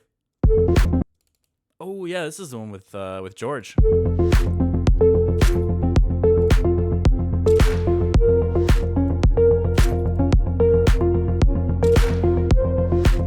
I like this one a lot, actually.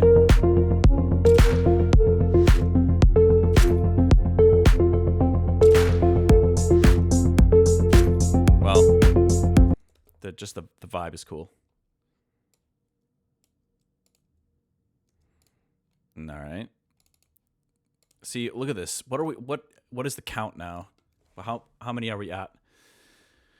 There's no overlap right now between the album and the sketch journal. So there's 1, 2, 3, 4, 5, 6, 7, 8. Given not all of them are actual full-fledged tracks, but that's kind of the whole point of a sketch journal, right? It's like not all of them are going to be like, 3-4 minute pieces, but some of them are. So you got 1, 2, 3, 4, 5, 6, 7, 8, 9, 10, 11, 12, 13, 14, 15, 16, 17, 18, 19, 20, 21, 22, 23, 24, 25, 29, 30. So that's 30 so far exactly that are not conflicting with album tracks. So it's like, and the album alone right now, if I were to just stick to these tracks, which would already be difficult, we have 1, 2, 3, 4, 5, 6, 7, 8, 9. I mean, it's still too many, I feel like. I don't know. We'll see. I don't have to release everything. Something like this, I shouldn't actually have in the sketch journal, because that's not even just my own thing. That's a collab with George. Let's see. You guys remember this track too? I feel like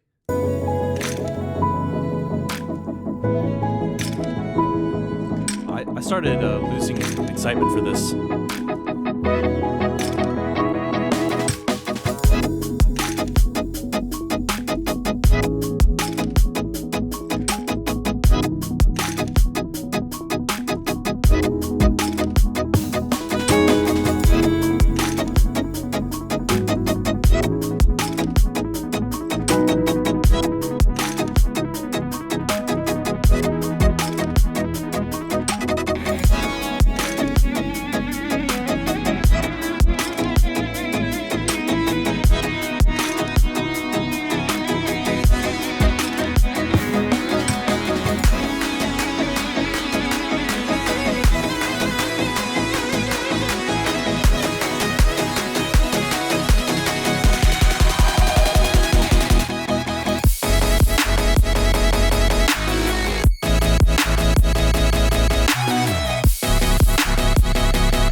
anyways, it's a fun idea.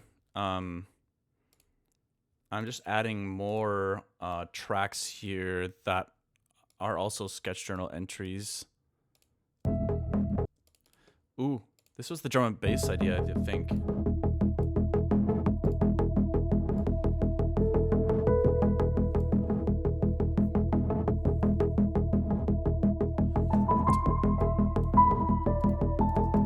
It would be cool to have a little bit more drum and bass, or like just like double time stuff in the album.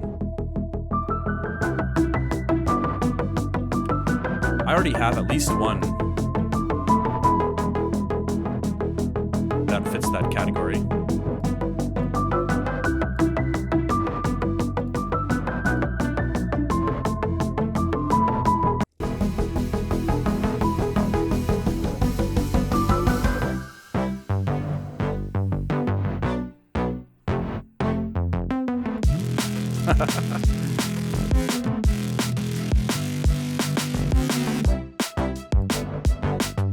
It's obviously pretty rough, but I like the general writing. I think the writing's cool.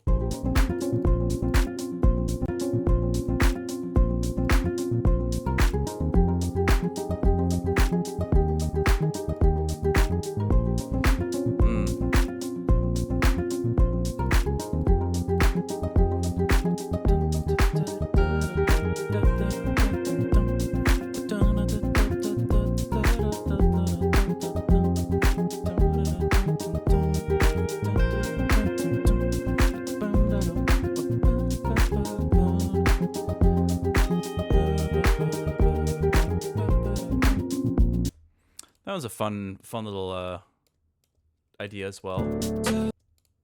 But yeah, this track is kind of interesting too.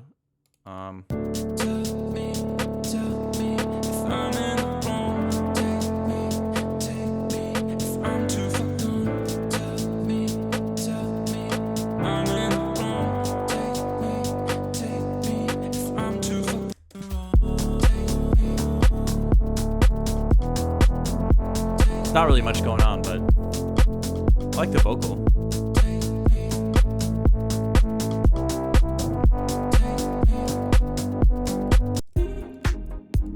Oh yeah, this track, I remember this one.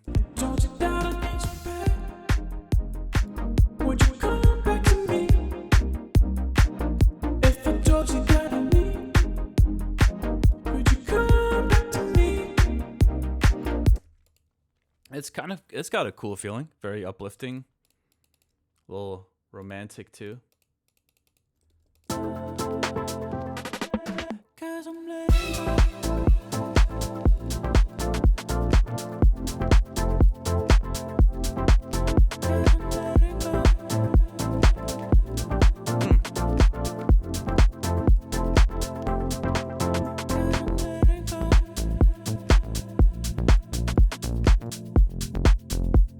This one's got a nice vibe to it too.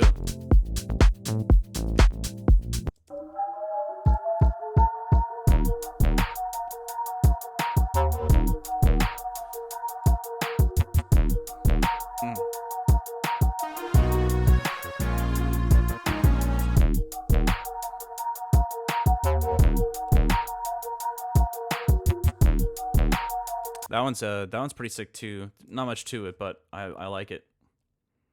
What else we got? I actually really don't like that one. I wouldn't even want that on the sketch journal.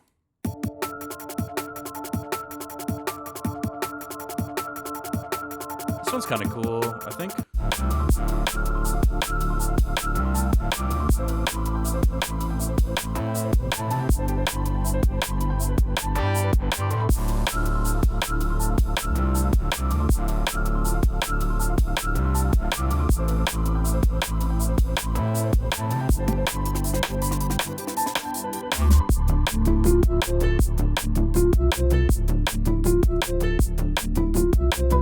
I think it makes it pretty obvious when you listen to all these sketches that like my workflow is primarily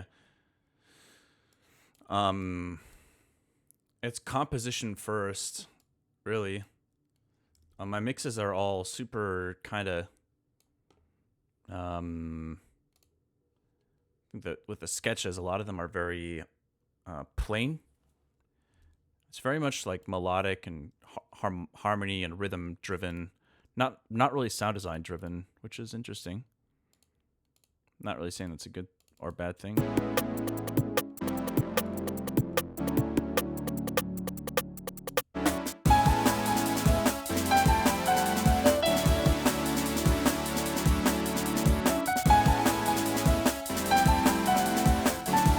What the hell is... I don't know what to do with this. Sketch journal. Yeah, it is basically a 2025 recap. Most of these... We might move on from the 2025 renders and take a look at previous ones too, because I do want this sketch journal to be kind of all-encompassing.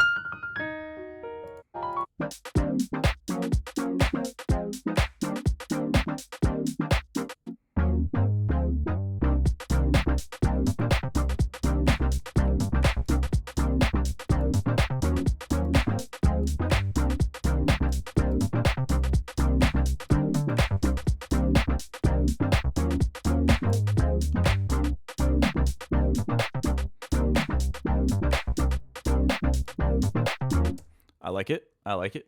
It's cool. Cool vibe. All right. Well, it just kind of is overwhelming. I'm not going to lie. It's like every single track here needs a lot of love. But at least this way I can say, all right, let me ignore the bottom row for the time being and just make sure that these sound good. I think that's kind of the point of me doing this. It's like I need to understand how to own in on the tracks that I feel really convinced by. And this doesn't feel like a bad list. This doesn't feel too bad. Haywyre, what are the strongest ideas? Pick them up first. Yeah, exactly. I have them up here in this row here.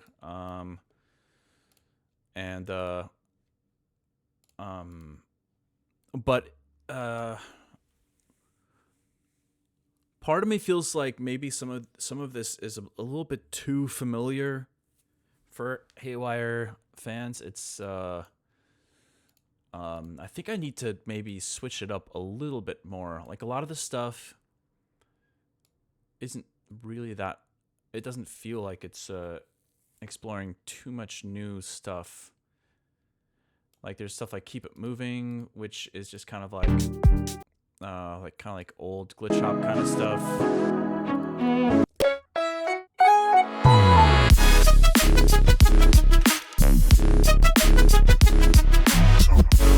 And then there's like Make Believe, which feels very much like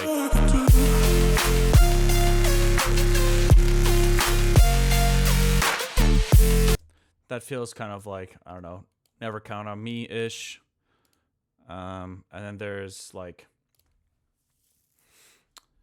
Head First, which also feels like a, I don't know, ever-changing type almost kind of thing.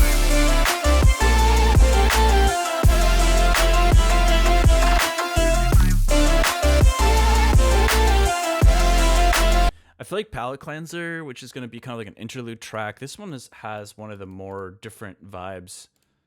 And I definitely want to lean into this a little bit more. I think this is why I was saying like Double Time could be fun to explore a bit more on the album. And this is literally like 3 tracks right now.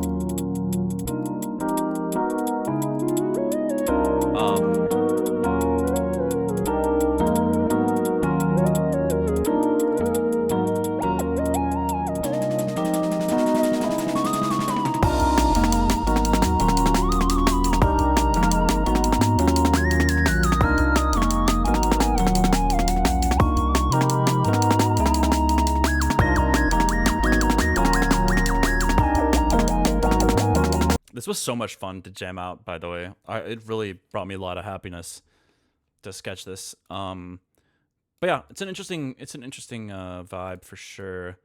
And like this track also, all the dreams that I dreamt of. I mean, the thing is, leaning more into the vocals does feel a bit new for the Haywyre project, so I guess I can cut myself a tiny bit of slack there. But yeah, even like Euphoria, this one's also kind of like an older idea.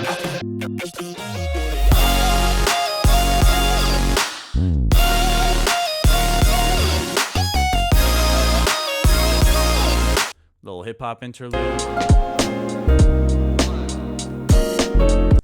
And then this Inspire track. I don't know. A lot of it feels, maybe I'm playing it a little bit too safe, you know? I feel like I might need to try to dig through these and see how I can potentially switch it up a bit more. Or maybe I'm overthinking it. Who knows? These are the joys of putting together an album. I don't know. I'll be right back. I love these ones. Thanks, man. I appreciate that. Yeah, clear. Potentially, it's possible. It's possible. Let's take a look here. Oh yeah, there's this track. I think this is more of a sketch journal track potentially.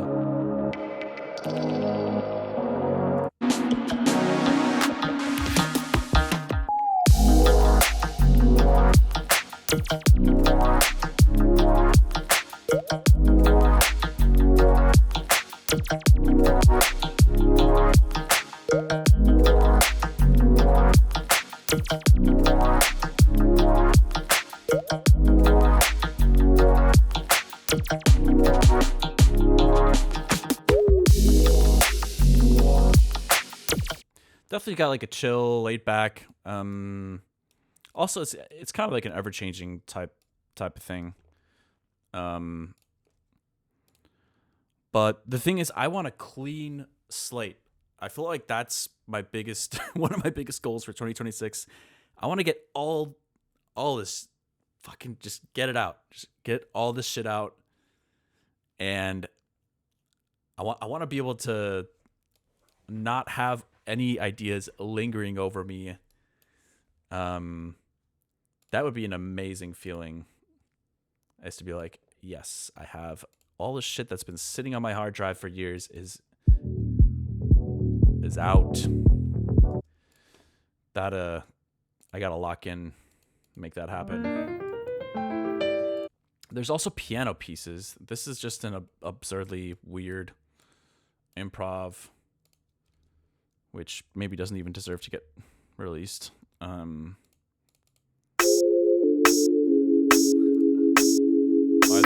this is a terrible idea. Sloppy piano idea.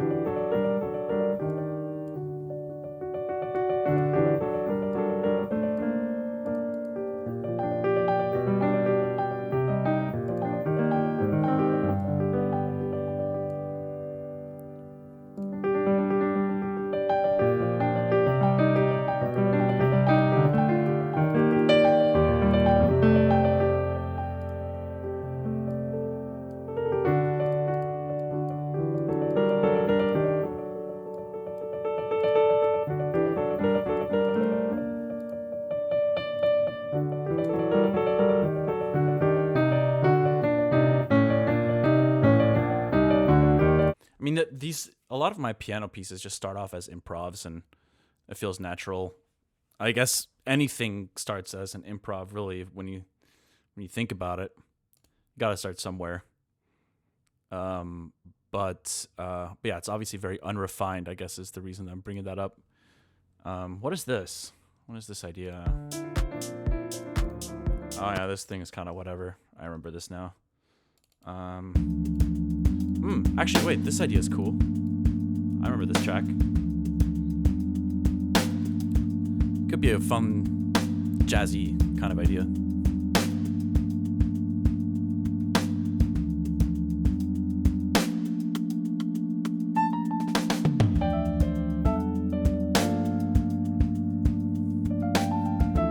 Persona? I'm not familiar with Persona, I'm not gonna lie, so if there's a connection there, unintentional.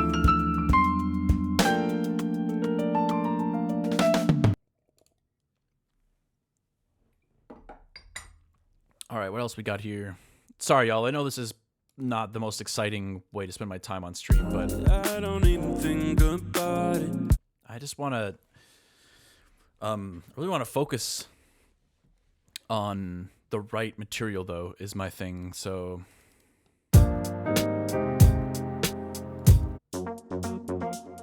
oh yeah, I remember this idea.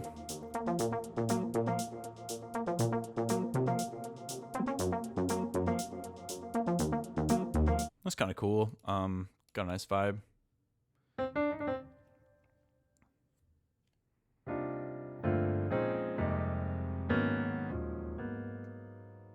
What is this? 13 minutes of nonsense.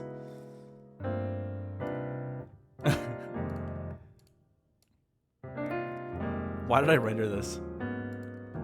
It's just circle of fifths.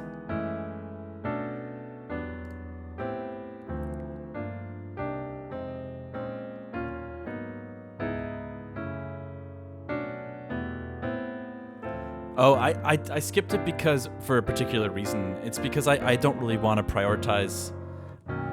I can't actually work on that song right now, Delansky, because it's technically already signed, and that means it can't be on my album because my album's gonna be independent.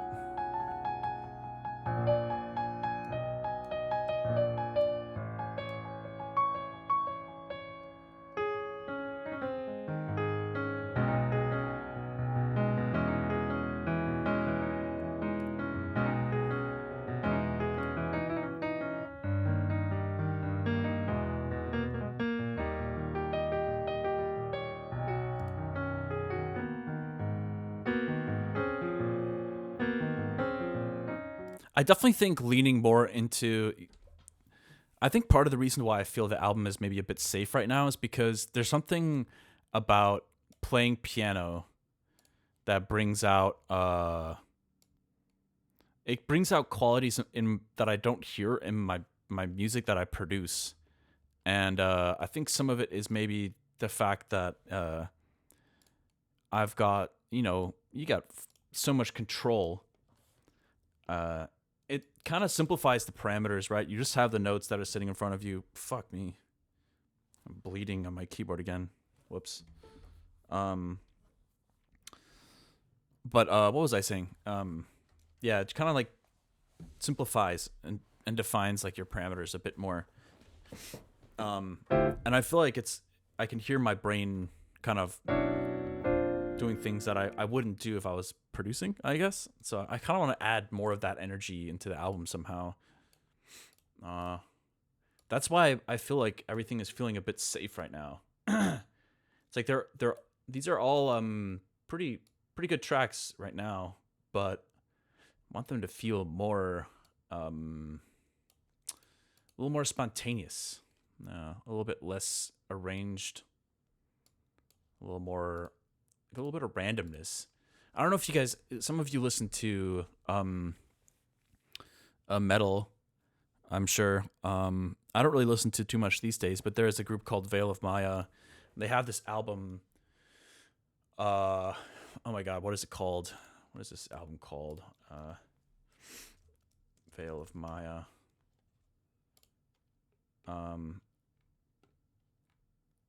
What is it?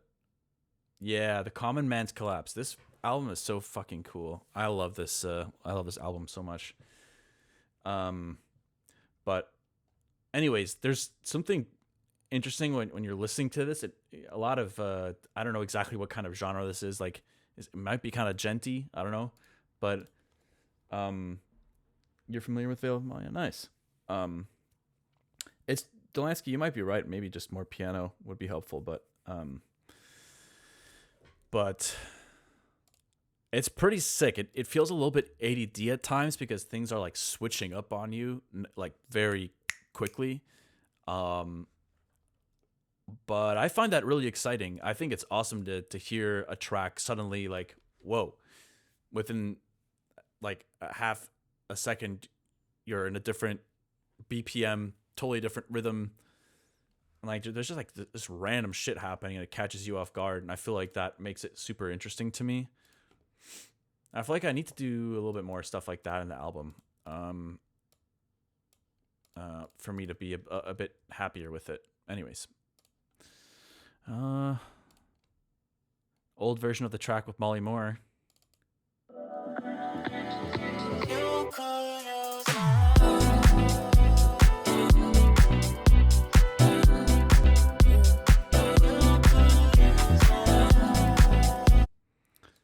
That was a fun tune.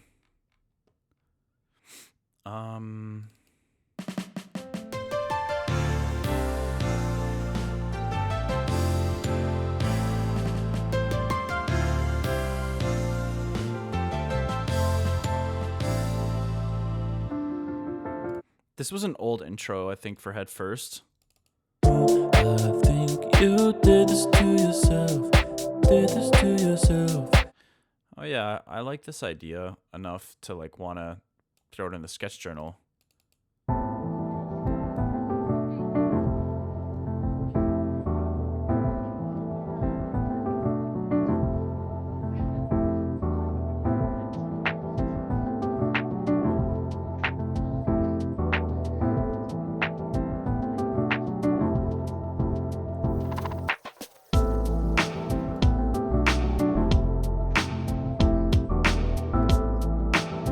Very chill, kind of like a People Under the Stairs vibe in my mind a little bit.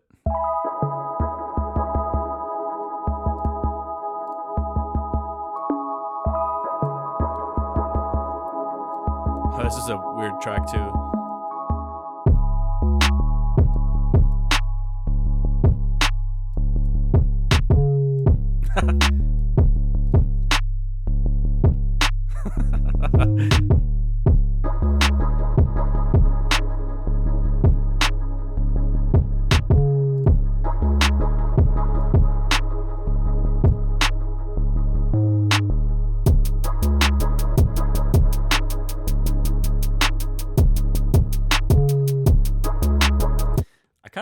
I'm interested in it. I'm gonna throw it in here. I like that. I do like the feeling of it. It's kind of like a relaxed. It's like bass music for the spa almost.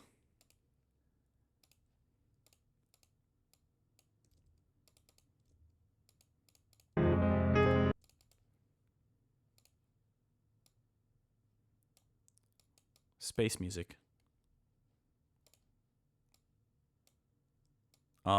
Anyways, y'all, I know this is boring as hell, so I might just call it here. Clearly, I'm kind of like focused on going through a ton of sketches here and trying to own in on what to do here for the sketch journal. So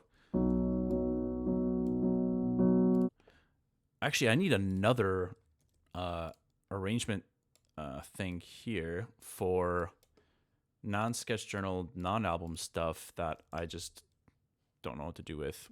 This is 100% one of those. It's like a super poppy vocal forward thing that I don't want on the Haywyre album or on the sketch journal. Please continue. Just make sure you give Old Ideas some love and place. Yeah, 100%. I think you're right. I'll keep going for a bit longer. I just feel like this is boring for most people.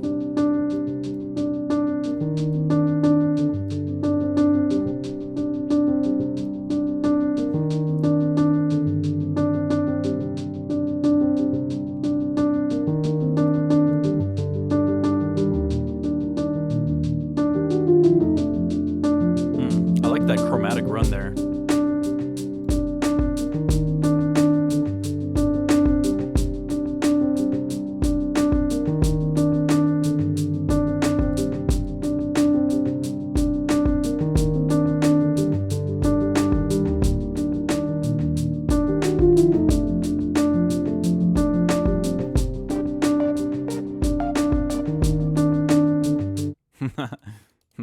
Interesting. Oh yeah, just another one of those ideas that never really turned into anything.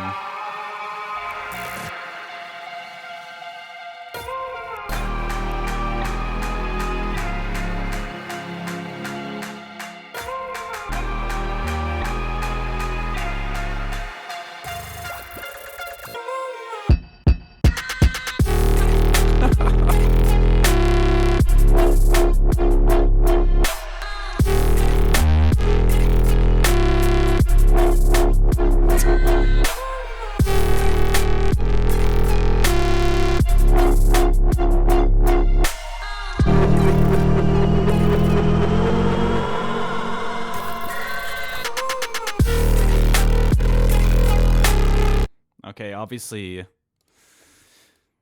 like a supersonic inspired thing.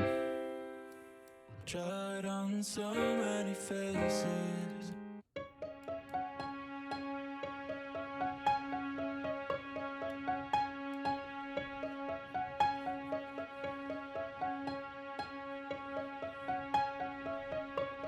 I don't know what this is. 2010s Haywyre vibes. I can see that.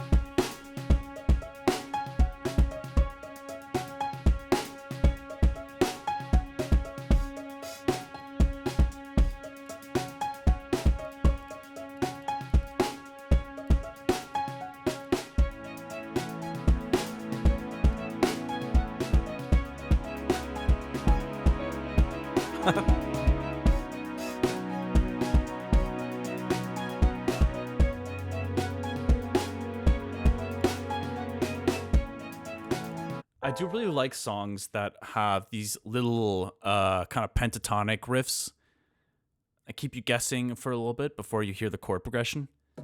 Because it's nice to be caught off guard, you know. We all kind of like, you know, we're like reading a book. Your brain is just automatically generating images and things, and I think music can be similar. Like we have our own way of approaching anything sonically.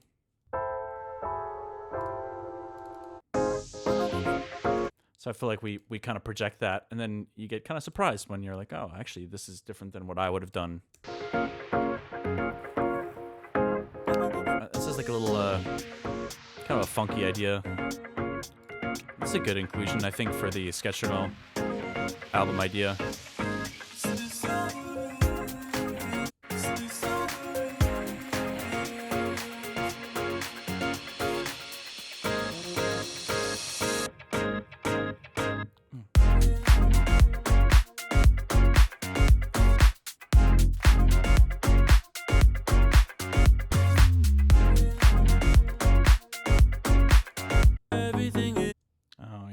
Okay, this is another one of those like not Haywyre tracks. It really doesn't feel like Haywyre to me, so I'm gonna put this here. What is this? Oh yeah, I remember this. Okay, that's actually, I do like this idea. I think there's some really terrible singing in here, so I'm not gonna play the whole thing. But there's something about that track that I do like.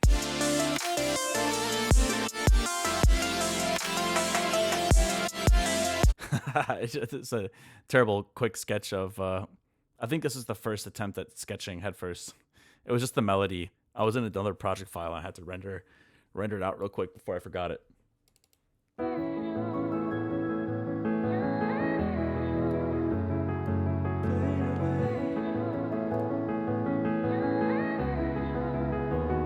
Old versions of Fade Away. Let's see. What else we got here? So even if I fade away, it won't bother me, 'cause I have come to terms with things I can change. I think, yeah, more older Fade Away stuff, which is cool to hear.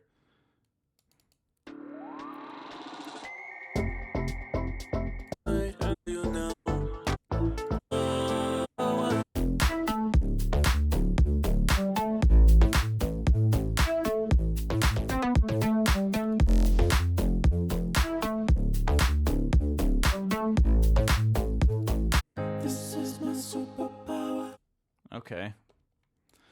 Well, that kind of concludes 2024, which is nice. It was not a very productive year for me. Unfortunately, I got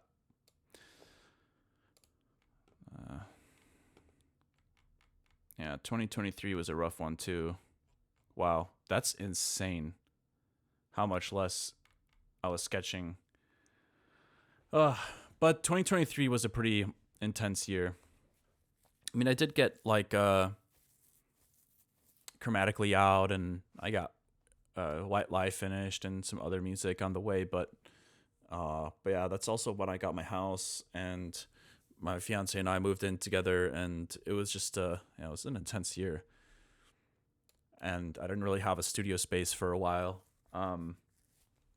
So it makes sense to me that there's not a lot going on here. It's nice though looking at 2025 because this year there's a lot of sketching going on. It's a nice feeling to be a little bit more active. So this feels like it could be a really good like ending point for the sketch journal, unless there might be stuff from 2020. Let's see, 2022. Is there anything in here? There could be stuff from here. I used to think. Oh yeah, that's. Oh god, I think this is when I was trying to start doing more singing. So there's gonna be some bombshells in here. This is like a minefield. I'm gonna press on something. We're gonna hear some. Hear something I didn't want to hear. So this maybe maybe avoid this. Drum and bass.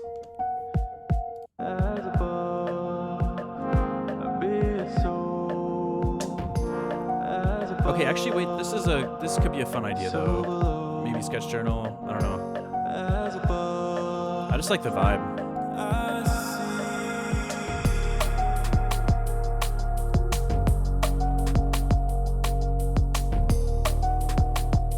I do want to look through 2020.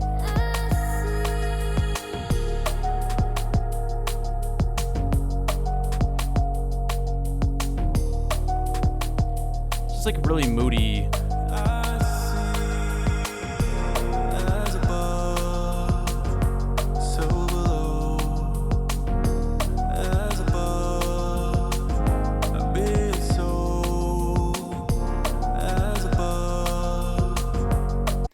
I like it. It's got a nice vibe to it.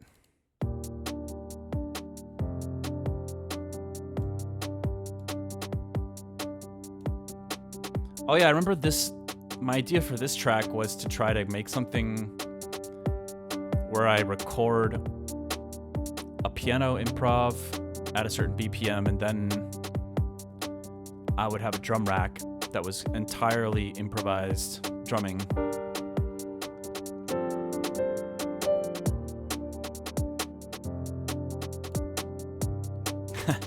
Not the best drum kit, unfortunately.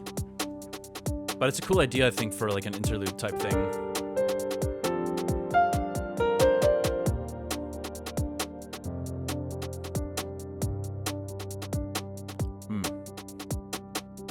Nice. Anyways. So there's probably some stuff in here.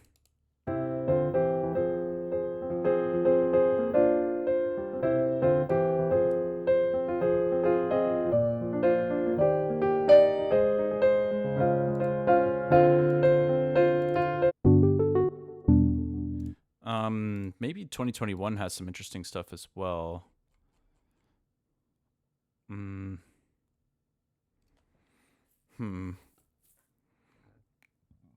Excuse me.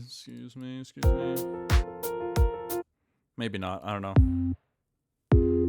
Oh, actually, there's something. This idea is super rough, but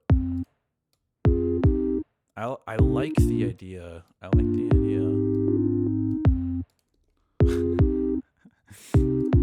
I wonder how many minutes I spent sketching this. If I could find a way to tell you. If I could find a way to tell you. Yeah. Very simple, but I like the writing. I like this, like a starting and stopping idea.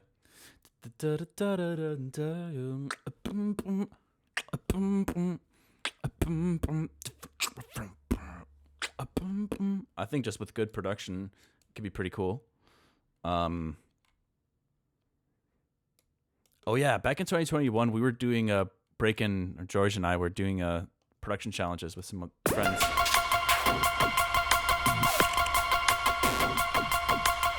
I don't remember what the challenges were.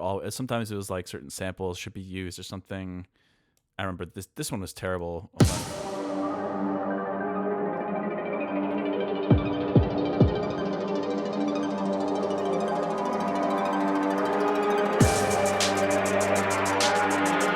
I already know this is gonna be bad.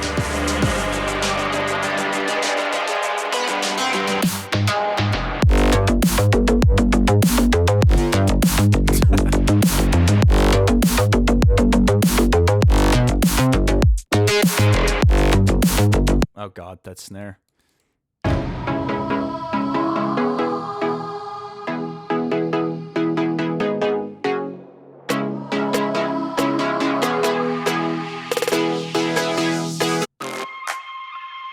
Oh, actually, this idea had some potential. I feel like kind of like the flute action in here.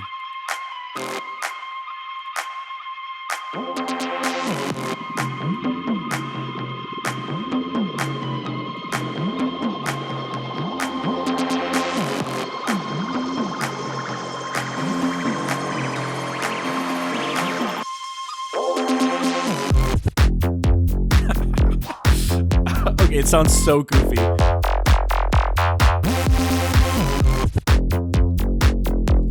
Maybe in my head it sounded a lot better than it actually does.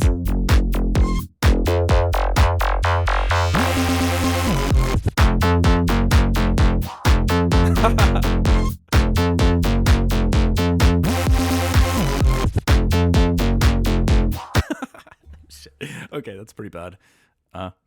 The writing isn't bad though. The sound design is horrible, or maybe not even. The sound design is okay. I feel like it's more like the mix sounds terrible.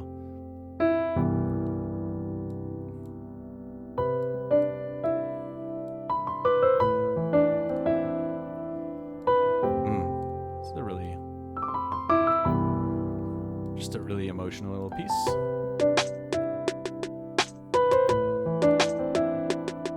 Some potential there. Kind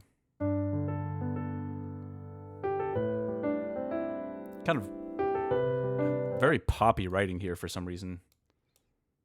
I must have been going through something at that time.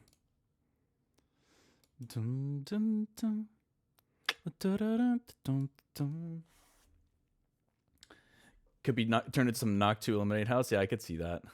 Oh, Take Me Back. Yeah, I gotta find that project.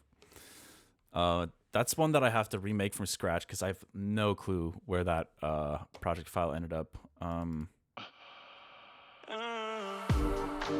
There's also this version of something that's like cool. I've never been able to get it to sound good. So maybe that's a good sign. Good sign to put it in the sketch journal, maybe. I don't know.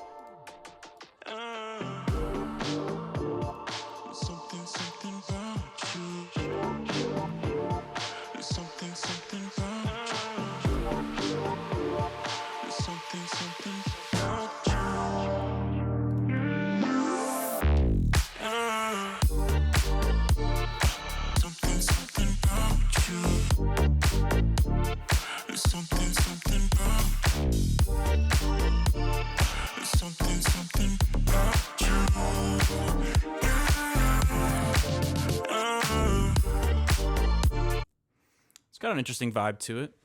2019. Wow, that is old as hell already now.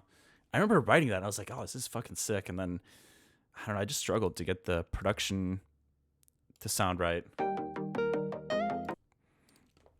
I mean, some of it does sound pretty cool.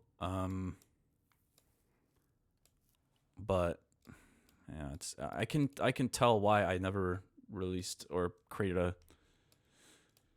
released version of that. As you go on, as you go on.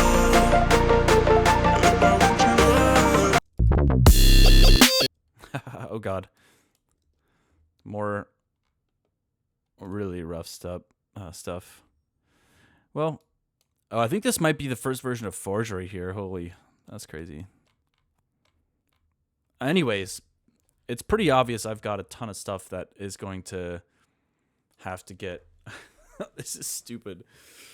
Oh my god, look at this. What the hell? Oh. But it's nice to have a visual for everything. All the ideas that I've I want to release this year. It would probably be the most songs I will have released in a year, but I don't know if that really necessarily counts because I haven't really done a sketch journal volume, like a mixtape kind of thing. I've only done singles, EPs, and albums, so this would be a little bit of a different thing. But yeah, anyways, I guess I'll probably call it here for now. Sorry, it was a little bit of a more boring stream today, but it was important for me to go through these project files a bit and try to understand where things are at. How to separate sketch journal stuff from album stuff, and that line is still very blurry, but I think I'm understanding, like, there's some songs I know for a fact are going to be on the album no matter what, some that I know are going to be at the sketch journal thing no matter what, and then somewhere in the middle is like this gray area that I need to really figure out, but I'll get there. Just make sure that 2017 to 2020 ideas also find a home. Yeah, definitely. Well, there's a bunch of tracks that I was working on for the Panorama series. Like Clearing Storm was one of them. This track that I was just playing. This is a version of something I was gonna have on the Panorama series. I guess maybe there's even an argument to be made that like I should just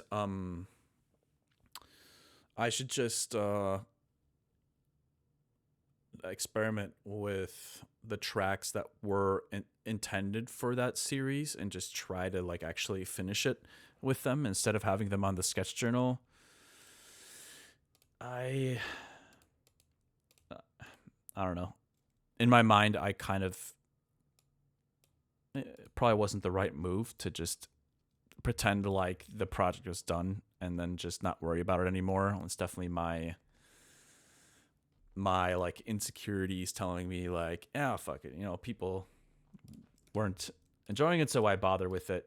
So it's just like that kind of victim mentality got the better of me, I think. So it would be probably a healthy thing to wrap up the Panorama project, and maybe I could do that. And I'm seeing like the amount of material I have. If I were to shave off 10 tracks from Sketch Journal Volume 1, I would still have like fucking like 30 or 40 ideas. So it's like there's no shortage of music for that. So I think it could be okay to just try to wrap it up.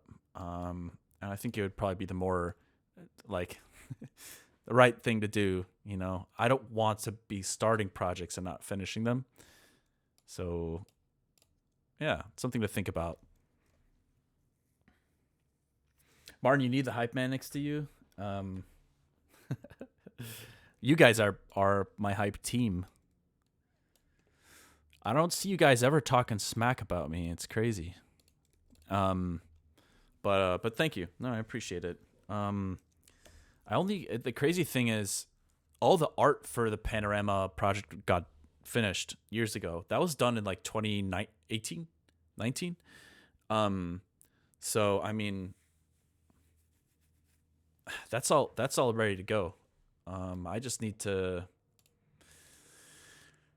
maybe it'd be a good time to actually consider getting over those feelings that I had for it and just following through.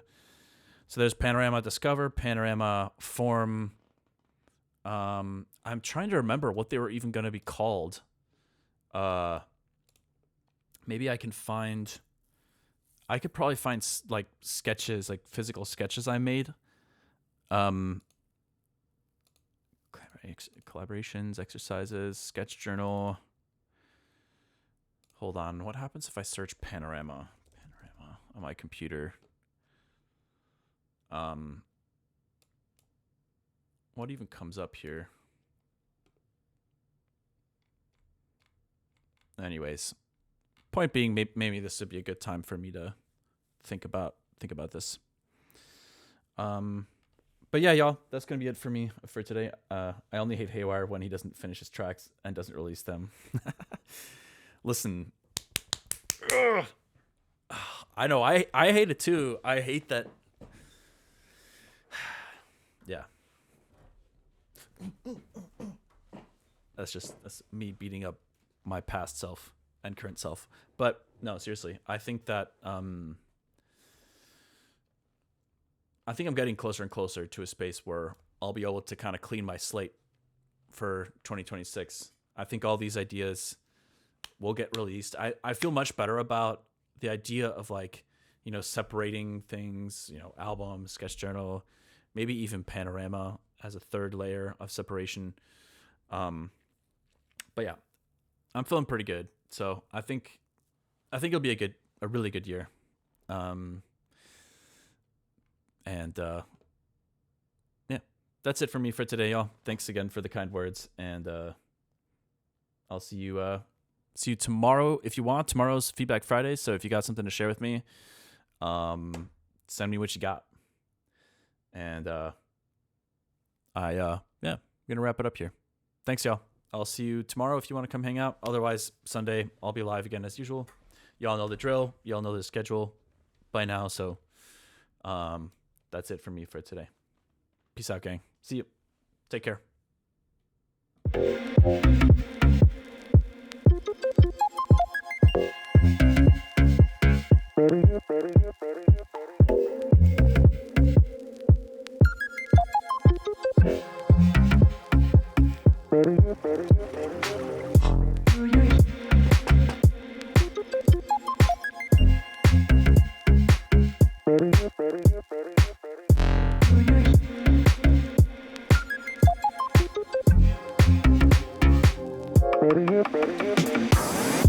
Do you hear what I hear? Do you care if I care? Do you know what I know? Do you know what we share? Do you hear what I hear? Do you care if I care? Do you know what I know? Do you know what we share? Do you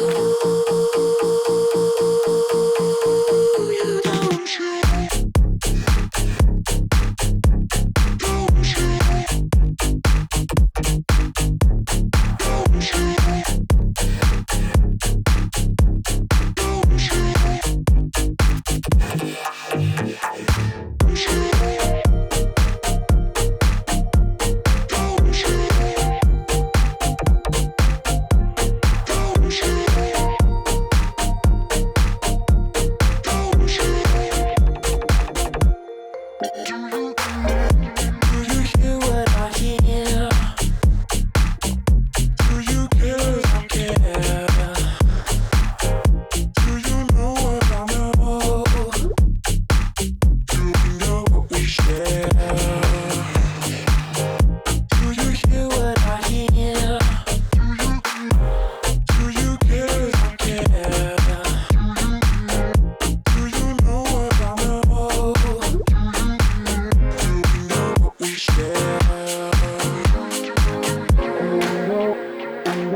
Know what we share.